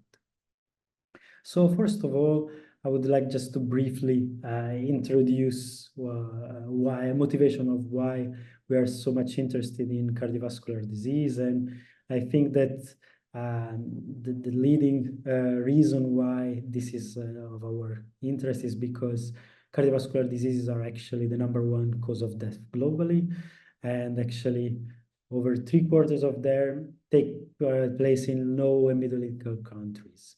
So the idea here is that low and middle income countries compared to more developed countries are particularly affected by the impact of cardiovascular disease, especially due to the difficulties in doing early detection and management of cardiovascular disease. And actually this can be proved and can be observed if we look at what has been the evolution of the impact of cardiovascular disease in terms of death in the last 20 years. So if we look at what happened in 2019 compared to 2000, in the year 2000, we can see on the left side of the panel that in low middle income countries, actually, unfortunately, cardiovascular disease related death have been increasing in the last 20 years, whereas in the high income countries, they have been in a luckily lowering trend. So this means that we have a big challenge and a big opportunity in considering the low and middle income countries actually as an objective, as a target to use artificial intelligence to get cardiovascular disease detected more easily and early in the process. So in particular, we can say that we need pervasive and low-cost screenings, especially for regions where we have difficulties in diagnosing and treating both congenital and acquired heart disease. And the main reason is the lack of cardiology specialists in vast area and difficulties in access to health services. So the idea is, how can we then screen cardiac disease in this kind of environments? So how can we detect cardiovascular disease with low cost and easily deployable means in low and middle income countries? And one of the possible answers to this is to go back to basics a little bit. So to look back to cardiac auscultation. Cardiac auscultation was invented in the 19th century, and it's basically just the process of listening to the body sounds using a stethoscope. So it's a fairly simple kind of exam that can actually be performed with low-cost devices, which for them is very suitable for underprivileged scenarios. It can be ubiquitous and scalable, and it's easily deployable. It's not invasive. It can be deployed at home, so it can be used also for continuous monitoring. And in general, it's something that is really easy and very low cost from the point of view of the act of the cardiac auscultation. So placing a stethoscope on top of the torso of a patient, of a subject, in order to get the sounds produced by the heart is something that can be easily taught to non-specialists and can be easily implemented. What is difficult here regarding cardiac auscultation is how to make sense of the sounds that are collected. So making sense of the sounds that are produced by the heart valves and by the blood flow in the hearts and in the arteries is the difficult part, and that usually requires a lot of training and expertise. And we can say that interpreting art sounds, it's a difficult art to master. And here we have clearly another challenge and a big opportunity to use artificial intelligence so that we can use algorithms to make sense of these sounds by empowering cardiac auscultation with these algorithms. So let's see how artificial intelligence can work to make sense of art sounds. And in order to do this, I need to introduce a little bit of basics regarding cardiac auscultation. And cardiac auscultation fundamentally is the collection of sounds obtained in 4 different auscultation points or auscultation spots. The 4 different points are associated with the four valves in the heart. So in the heart we have 4 chambers, the atria and the ventriculi, and there are valves that basically separates the atria from the ventriculi, and valves that actually separates the ventriculi from the arteries. What we usually listen when we listen to heart sounds is the sound that it actually generated by the flow of the blood within this, when the blood passes within these valves and when these valves close. So basically, auscultation is the process of recording sounds from these 4 points associated to the aortic valve, the pulmonary valve, the mitral valve, and the tricuspid valve. And once we get these sounds, basically, in order to automatically extract information from these sounds, we usually follow a pipeline which consists in 3 fundamental steps. The first step is that which is called segmentation, and that consists in dividing the art sound in events, in the key points that refer to key events within the heartbeats. After doing segmentation, the second step of the pipeline is the detection of possible anomalies. We will see that these are usually murmurs that are created by malfunctioning in the valves. And then after we have detected the presence of an anomaly, we usually come to the step where we try to characterize this and classify this and try to understand what is possibly the disease that is generating this anomaly, or what is the how severe is this anomaly, etc. So let's look at these 3 different stages, and let's look at how artificial intelligence can impact those 3 and what has been done in the last few years and what we have done also as a research group in this sense. So first of all, let's talk about art sound segmentation. And in this case, we have here a figure that represents on the top side of the panel the graph of an art sound, which is called also the phonocardiogram, the PCG, as we call it here. And then we have on the lower part of the panel an electrocardiogram that is synchronous to the art sounds. So basically, art sound segmentation consists in dividing each heartbeat into fundamental art sounds. What are the fundamental art sounds? Fundamental art sounds are those sounds, these are called lub-dub, that we usually hear when we hear to the heart beating. We have fundamentally 2 sounds. The first one is called S1, and it's generated by the closure of the valves between the atria and the ventriculi, so the mitral and the tricuspid valve. And the second art sound is generated by the closure of the valves between the ventriculi and the valves and the arteries, the aortic artery and the pulmonary artery. So basically, we need to separate these sounds. Or why this is important?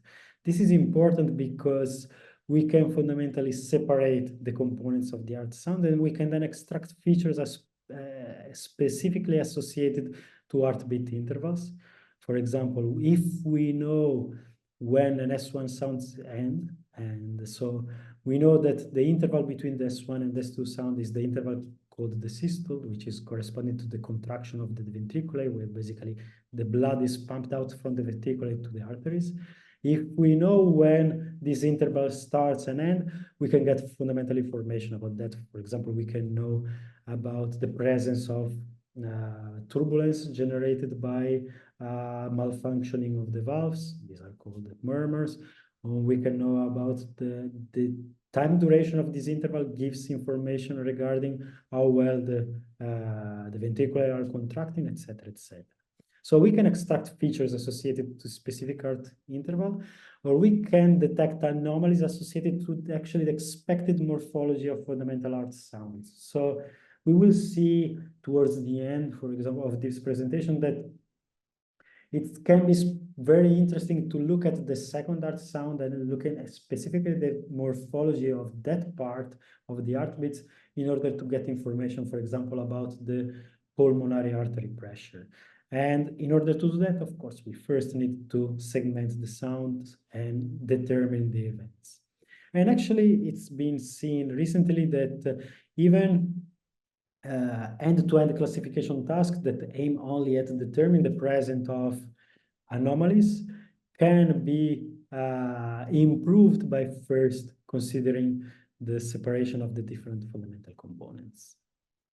And this is seen as the winners of a PhysioNet challenge that had as an objective the detection of murmurs was used classifiers that were based first on segmentation of heart sounds.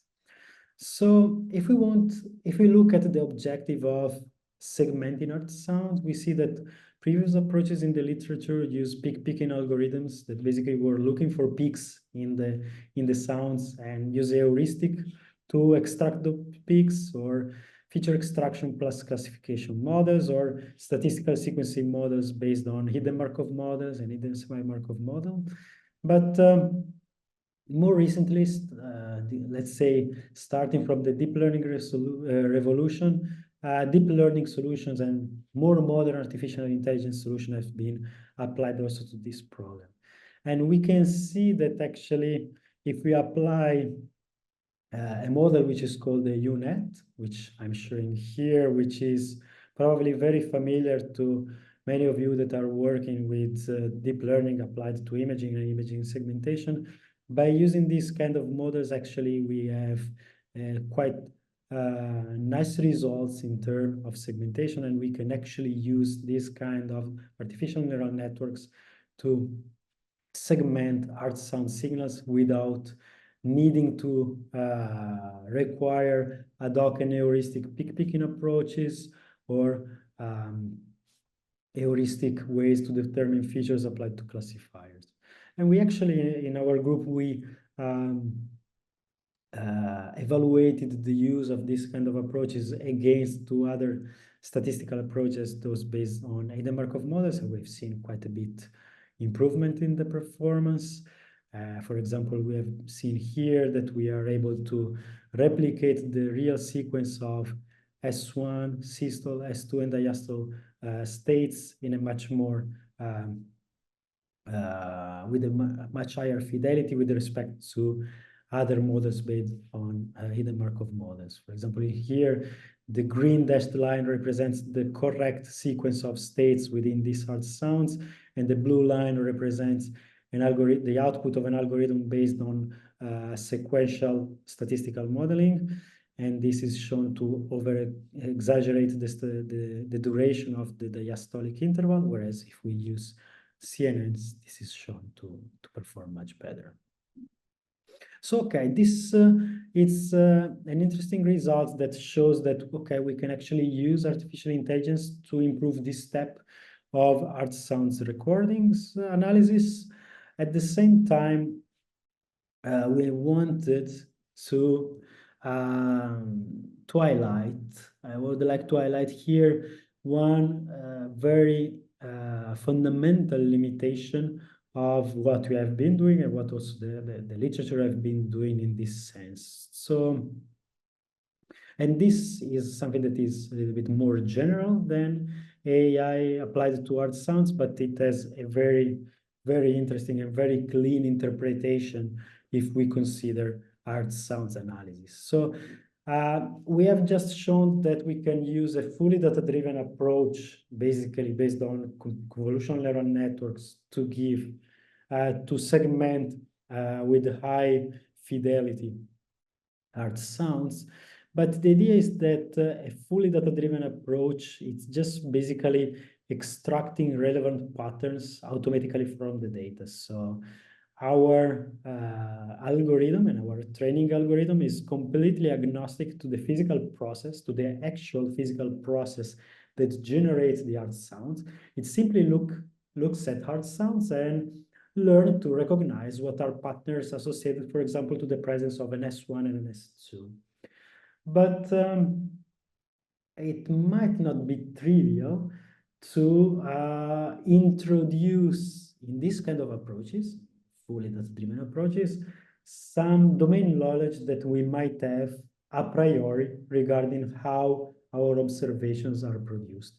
Let's make a simple example specific here for the segmentation case. So when we consider segmentation of heartbeats, we know that in every heartbeat, an S1 sound will be necessarily followed by a systolic interval that will have a certain duration. We don't know how long will be the duration of the systolic interval, but that we know that when the systolic interval is over, we will have necessarily an S2 interval, and then a diastole, and then another S1 interval, etc., an S1 sound, and etc., etc., etc. So there is a kind of periodicity, and this is domain knowledge that we know a priori over how the state sequence will evolve along time, which we haven't been able to specifically encode in our convolutional neural network. So the idea here, and as a research group, we try to focus on the following problems. So how can we encode possible physiological information that we know a priori on a data-driven model, and specifically here for art sound segmentation.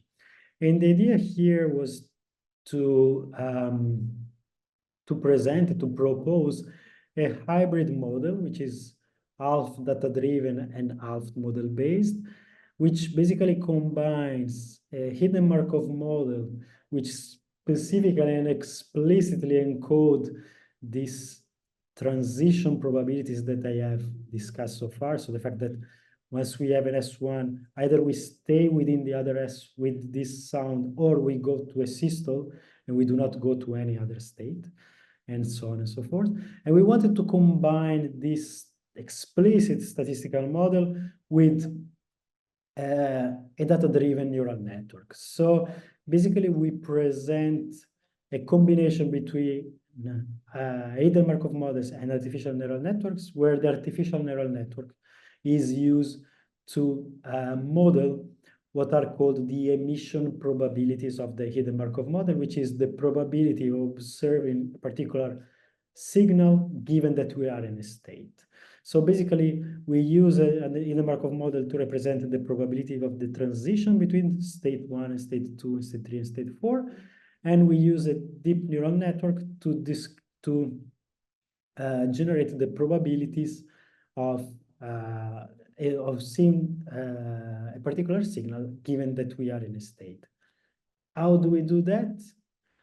We know that if we observe a sequence of observation of a signal and we want to map them on a sequence of states, we know that a discriminative neural network tells us what is the probability of being in a state given the observation. So then by leveraging the Bayes theorem, we can actually translate this probability into the emission probabilities of observing something given a state. And then we can include this into the definition of the complete likelihood of a hidden Markov model. And basically this complete likelihood, which is nothing more than the joint distribution of the observation of the states, it's nothing more than a function which is parameterized by the parameters of the hidden Markov model and the neural network at the same time. So given now that we have this joint statistical description of our model in terms of both the neural network and the hidden Markov model, we can then use basically backpropagation and gradient-based learning in order to learn these parameters starting from training data. And so actually this was our approach, where we use a training data set to estimate, to make first estimation of initial estimates of the hidden Markov model transition probabilities.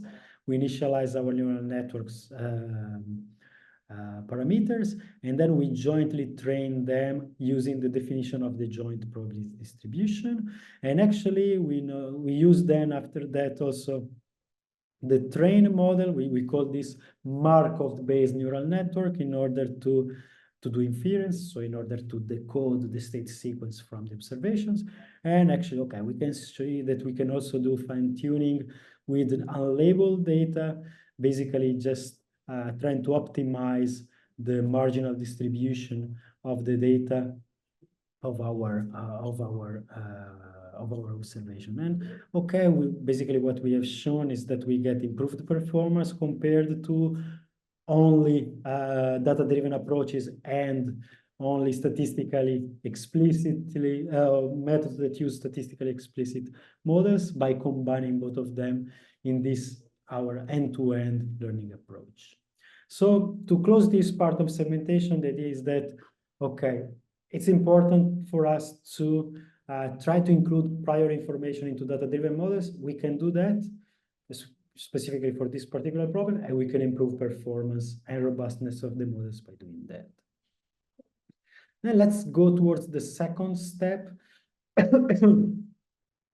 of art sound segmentation analysis, art sound analysis, and this is classification, which this comprises both detection and characterization of the anomalies.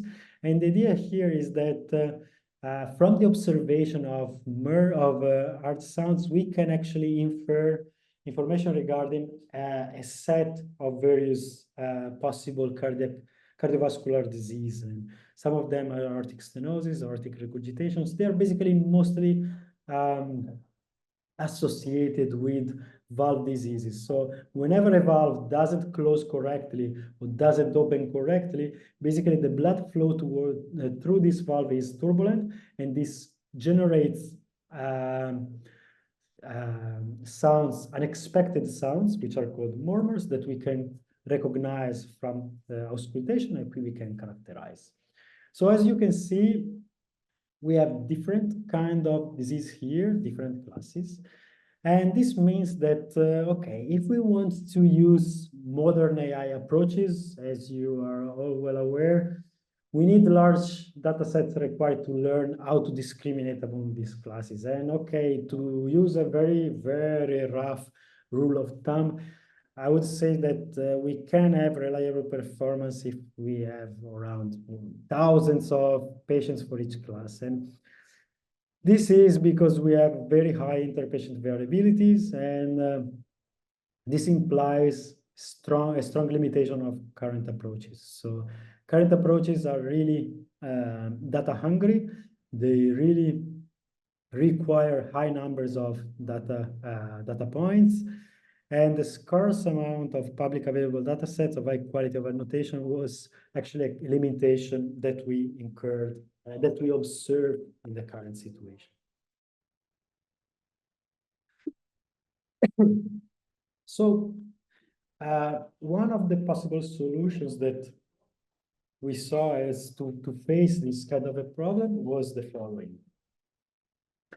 We actually, instead of thinking about possible semi-supervised or weakly supervised approaches, which is a completely very interesting research line, research area that is very active in the moment. When considering this particular problem of cardiac auscultation, we really wanted to make an impact on the research arena by actually helping the community by providing a public data set. And we did that by creating what is called now the CIRCOR Digiscope dataset. This was a dataset collected in the years between 2004 and 2014 and 2015 during mass screening campaigns that were carried out in the northeast of Brazil, actually in the state of Paraíba, that were coordinated in our collaboration between clinical partners in northeast of Brazil. It was, let's say, a screening campaign, an itinerary screening campaign, where basically a caravan was stopping in different small cities in the rural areas of Paraíba and spending the entire day there and doing screening for cardiovascular disease, specifically for pediatric populations. So children of the nearby area were coming there, being auscultated, and other exams, ultrasound exams were done in order to detect the presence of possible cardiovascular disease. So this was, of course, a very interesting project with very interesting results and impact from the point of view of societal impact.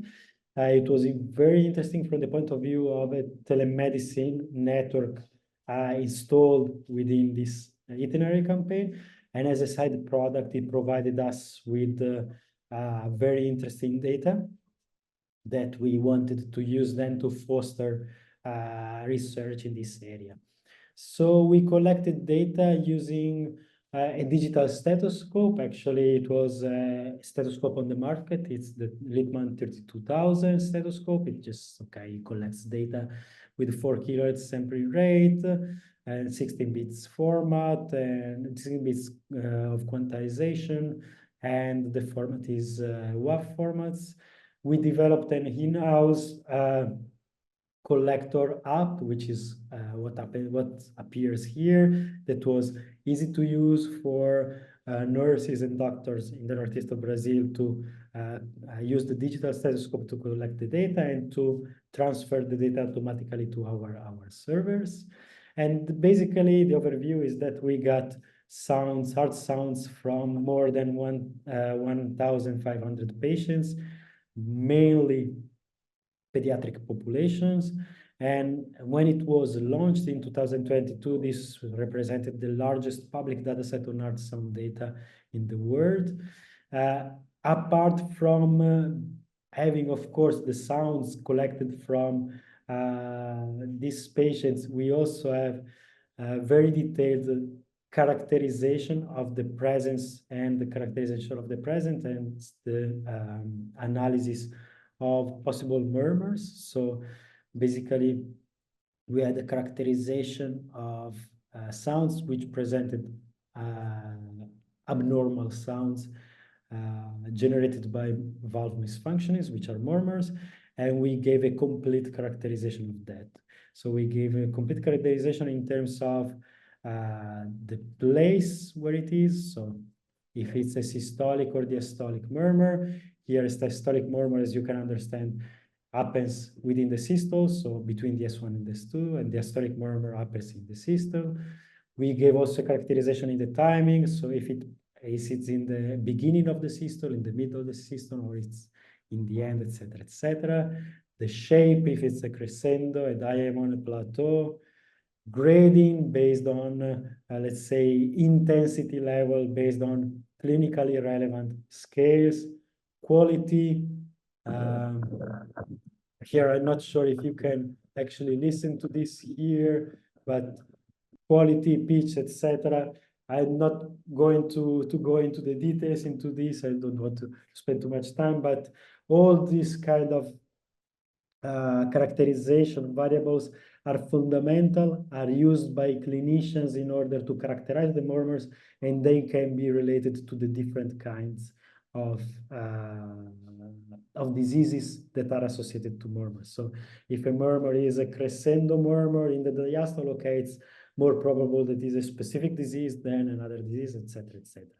So we did this, we were able to do this sort of characterization so that we could fundamentally prepare a data set with a lot of information regarding murmurs. And starting with this data set, we actually launched in 2022 a challenge in association with the PhysioNet Society and the Computing in Cardiology conference, where we challenged different research groups in the world to develop algorithms able to at least classify our heart sounds in 3 different classes, with corresponding to the presence of murmurs, no murmurs, and low quality, and also an additional classification task related to the outcome coming out from the exams. And so this was our idea or our approach to not only do research in this area, but also foster the possibility of other groups to do research in this area and give the means to do meaningful research in this area. And we think that this was quite a success in the area, because the challenge received more than 800 possible algorithm entries from almost 90 teams spread all around the world. And 64 of these solutions were accepted as abstract and presented in the Computing in Cardiology conference. And they were ranked, and we had a winner that, as I said before, actually used a solution based also on segmentation. So we think that by doing this, the entire area of the use of artificial intelligence for extracting information for heart sounds had a boost and had a jump in new technology and new solutions that appeared quite quickly thanks to this data set and this challenge. So here I would like to talk about also one specific point in characterizing heart sounds and one very specific disease. So the disease that I want to talk about is pulmonary hypertension. And you might be wondering, okay, but why pulmonary hypertension? It's more interesting than all the other kind of cardiovascular disease, or can be more interesting for cardiac auscultation than the other disease that we have talked so far. So let's explain very briefly what is pulmonary hypertension. Pulmonary hypertension, as you can imagine from the name, is high blood pressure in the pulmonary arteries.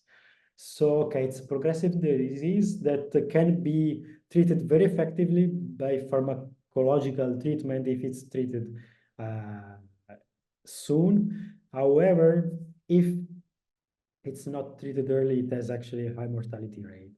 It has a prevalence that is not very, very high. It's 1% of prevalence in the global population, but is really, it has a very high impact in Latin America and other low and middle income countries. So in these kind of countries, there is clearly an unmet need for early diagnosis. So it means that people, usually young people, are diagnosed with pulmonary hypertension only in a late stage, when then it's very difficult to treat pharmacologically, and it has actually a high mortality rate. So the natural question here is, yes, but why it's so high? Why it's so hard to understand if somebody has high pulmonary artery pressure? So the pressure that you usually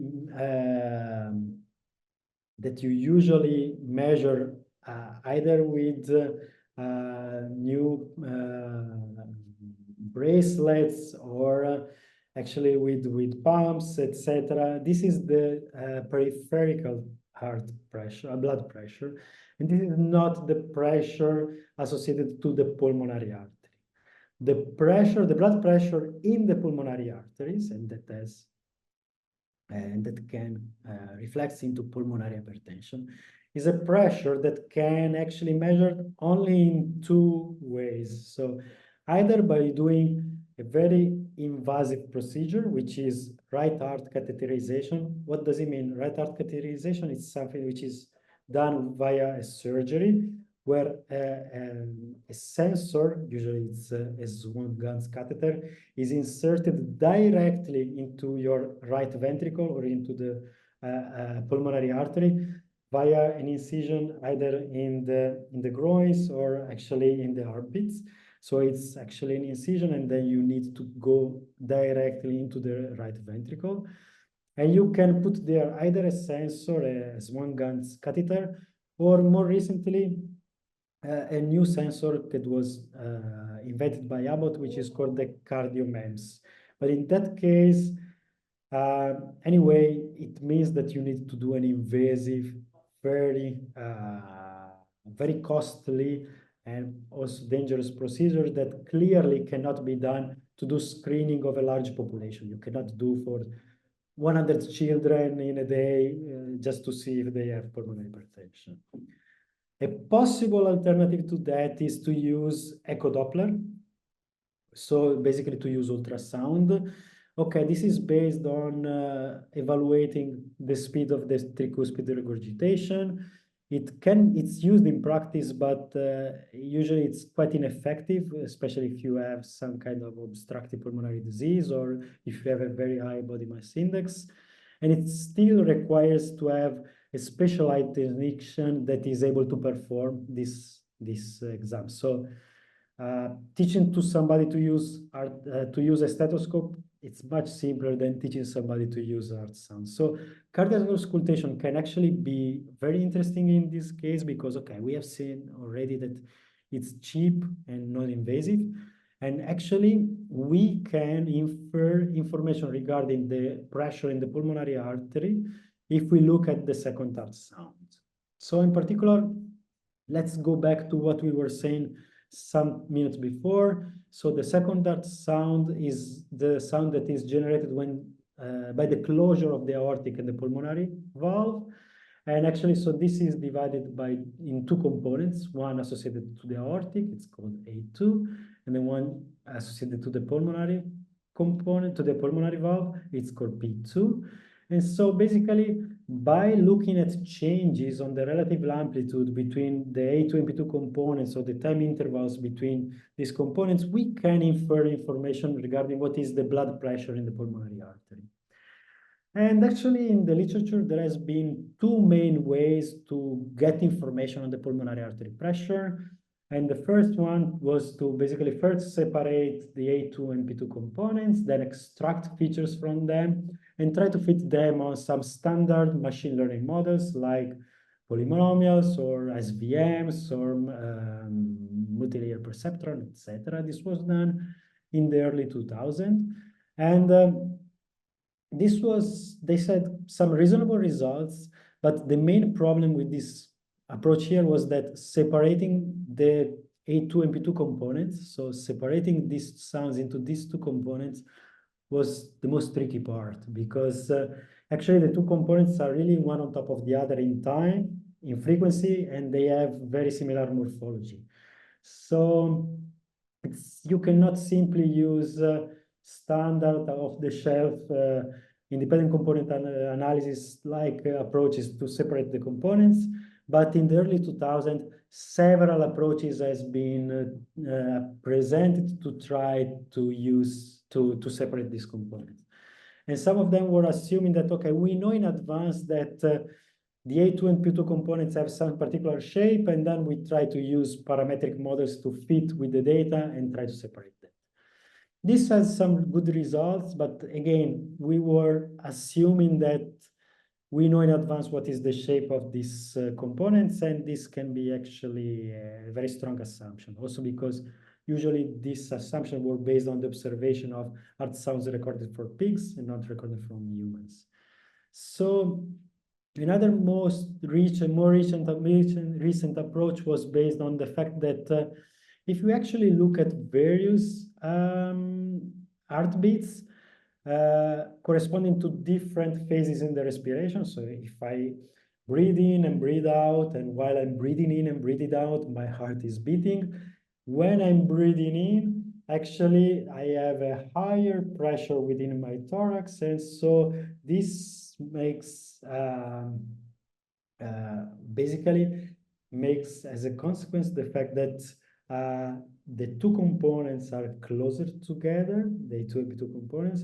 On the other hand, where I'm breathing out, actually, I'm generating a depression between my torso, my thorax, and actually this implies that the two components are far away apart. So if I assume that if I can look at different heartbeats, and I know that the distance between these two components changes according to the respiration phase, actually we can use this kind of information to try to improve extraction of the two components. And in particular, we have come up with an optimization model where basically we use alternating optimization, and we were getting quite good results, better than the literature in doing this. And this was a nice result that we had in these terms. However, most recently, so machine learning and deep learning arrived also to this particular problem. So the idea here is that, okay, why do we care about trying to separate the different components and then extract features and see what happens and then do a classifier based on the features? Why not try to, okay, just use a CNN, use an LSTM and apply this to the S2 sounds and see what are the results? And actually, this has been done starting from the last 10 years or a little bit less than this. And the accuracy in the detection of the pulmonary hypertension was dramatically better than what was in the first 2000. So that the entire research community moved towards this kind of approaches.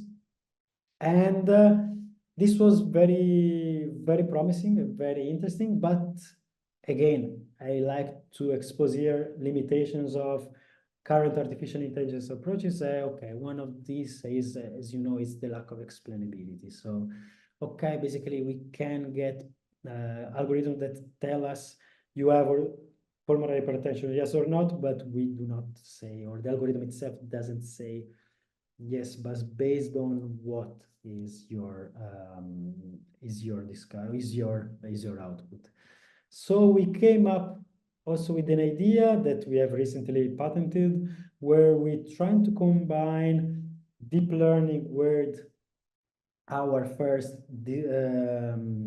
decomposition approach. So we have a pipeline where we first segment the S2 sounds using our solution. We separated the A2 and P2 components, and then we apply deep learning on the separated components. And here the idea is that we use A2 and P2 components observed in different heartbeats, knowing that they move relatively to each other in different heartbeats. And after the separation that we have already performed in the second steps. And so we can give detection outcomes. So we can say if actually this model works well or not. And apart from that, we can also do post-hoc explanation. So we can say which of the components was mostly responsible for our output. And I think that this can help giving more confidence regarding our outputs. Very briefly, so we have, to conclude, we have also applied this to cross-domains. So the interesting part here is that we applied this approach also to porcine datasets. So what this means? We basically did auscultation on pigs where we induced hypertension chemically. And so we could train our models on sounds generated on pigs and then test on sounds collected from humans. And the nice part here is that our method was actually maintaining quite good performance also when trained on pigs and then tested on humans, which means that apart from being explainable, we have a quite generalizable and very robust approach. So to conclude, I want to talk what are our next steps very, very briefly. We are now very focused on multimodal cardiac auscultation. What this means? We are trying to combine digital auscultation also with the collection of other signals, for example, electrocardiograms. And this is a prototype, of course, that has been thought some years ago in collaboration with Instituto de Telecomunicações and University of Lisbon. This is actually a crude first prototype that has evolved over time, but the idea here is that we want to combine what we know from the electrocardiogram and the phonocardiogram in order to get a combined electromechanical vision of the heart sound, of the heart activity. And basically, we have already preliminary results on how combining both of them can give us better segmentation results and also better classification results and more explainable results here. Here we have a classification with the corresponding breadcrumbs, and we can now define, or we can interpret by the observing what is the output of our model based on both ECG and PCG, where we have basically what are the mechanisms in terms of the electromechanical activity of the heart that lead our classifiers to say that, okay, this heart is not working properly. Before concluding, I just would like then to underline the fact again that heart sound auscultation and multimodal heart sound is very hot, not only in academia, but also outside. I'm reporting here some of the main players in the market here that are actually developing either novel stethoscopes that can gather multimodal data, and also that are developing artificial intelligence algorithms focused on extracting data automatically from this kind of signals, which are non-invasive signals. And these companies are actually very active. The work in this sense has already reached very interesting point in terms of the technology transfer path. ECHO, for example, has already some FDA clearance regarding the use of AI algorithms to spot the presence of atrial fibrillation or murmurs. Accorai has also been afforded some recognition to for their approaches to determine intracardiac pressure. So many players in the market are recently working towards this, and the main idea is that there is a very nice opportunity in using these non-invasive sensing approaches to get low cost and robust detection and monitoring for cardiovascular disease. So in conclusion, I would just like to say that AI can actually have an important role in cardiovascular disease screening and monitoring. The use of recent data-driven approach has revolutionized also this field. And as usual, data is key, and it's the enabling driver for these approaches. But we see basically three main avenues that should be considered in details in order to completely unlock the potential of these approaches, which is the first one is how to encode knowledge that we have a priori on how the physiology of these signals works, and how to encode this information in our algorithms in order to make them more reliable and more robust. How to have more transparent and explainable solution that generalize well. And finally, how to combine the different modalities into overall non-invasive imaging of our arts without using invasive data. And at the end, I would like to thank all the collaborators that we have been working with in this area. So we have Centro Hospitalar Vila Nova de Gaia Espinho and our partners in Northeast of Brazil, our partners in the US and in Africa, Carnegie Mellon University Africa, and we have also partners in the industry with Flux, and also in general in the institution regarding physiological data as the PhysioNet institution. So thank you very much again for your attention, and thank you very much again for inviting me for this presentation. Thank you, Professor Renner. It was a nice presentation with interesting issues, and with that, that is very intriguing. I don't think we have any questions, but myself, I have several questions. It was very, very, very interesting. So I was wondering, because you are acquiring the data with the microphones, do you have noise problems? Indeed. So actually, one of the main reasons why cardiac auscultation is probably less used than electrocardiography for this kind of sensing approaches is that cardiac auscultation is much more sensitive to noise. So this means that noise can become from different sources, can be from environmental noise.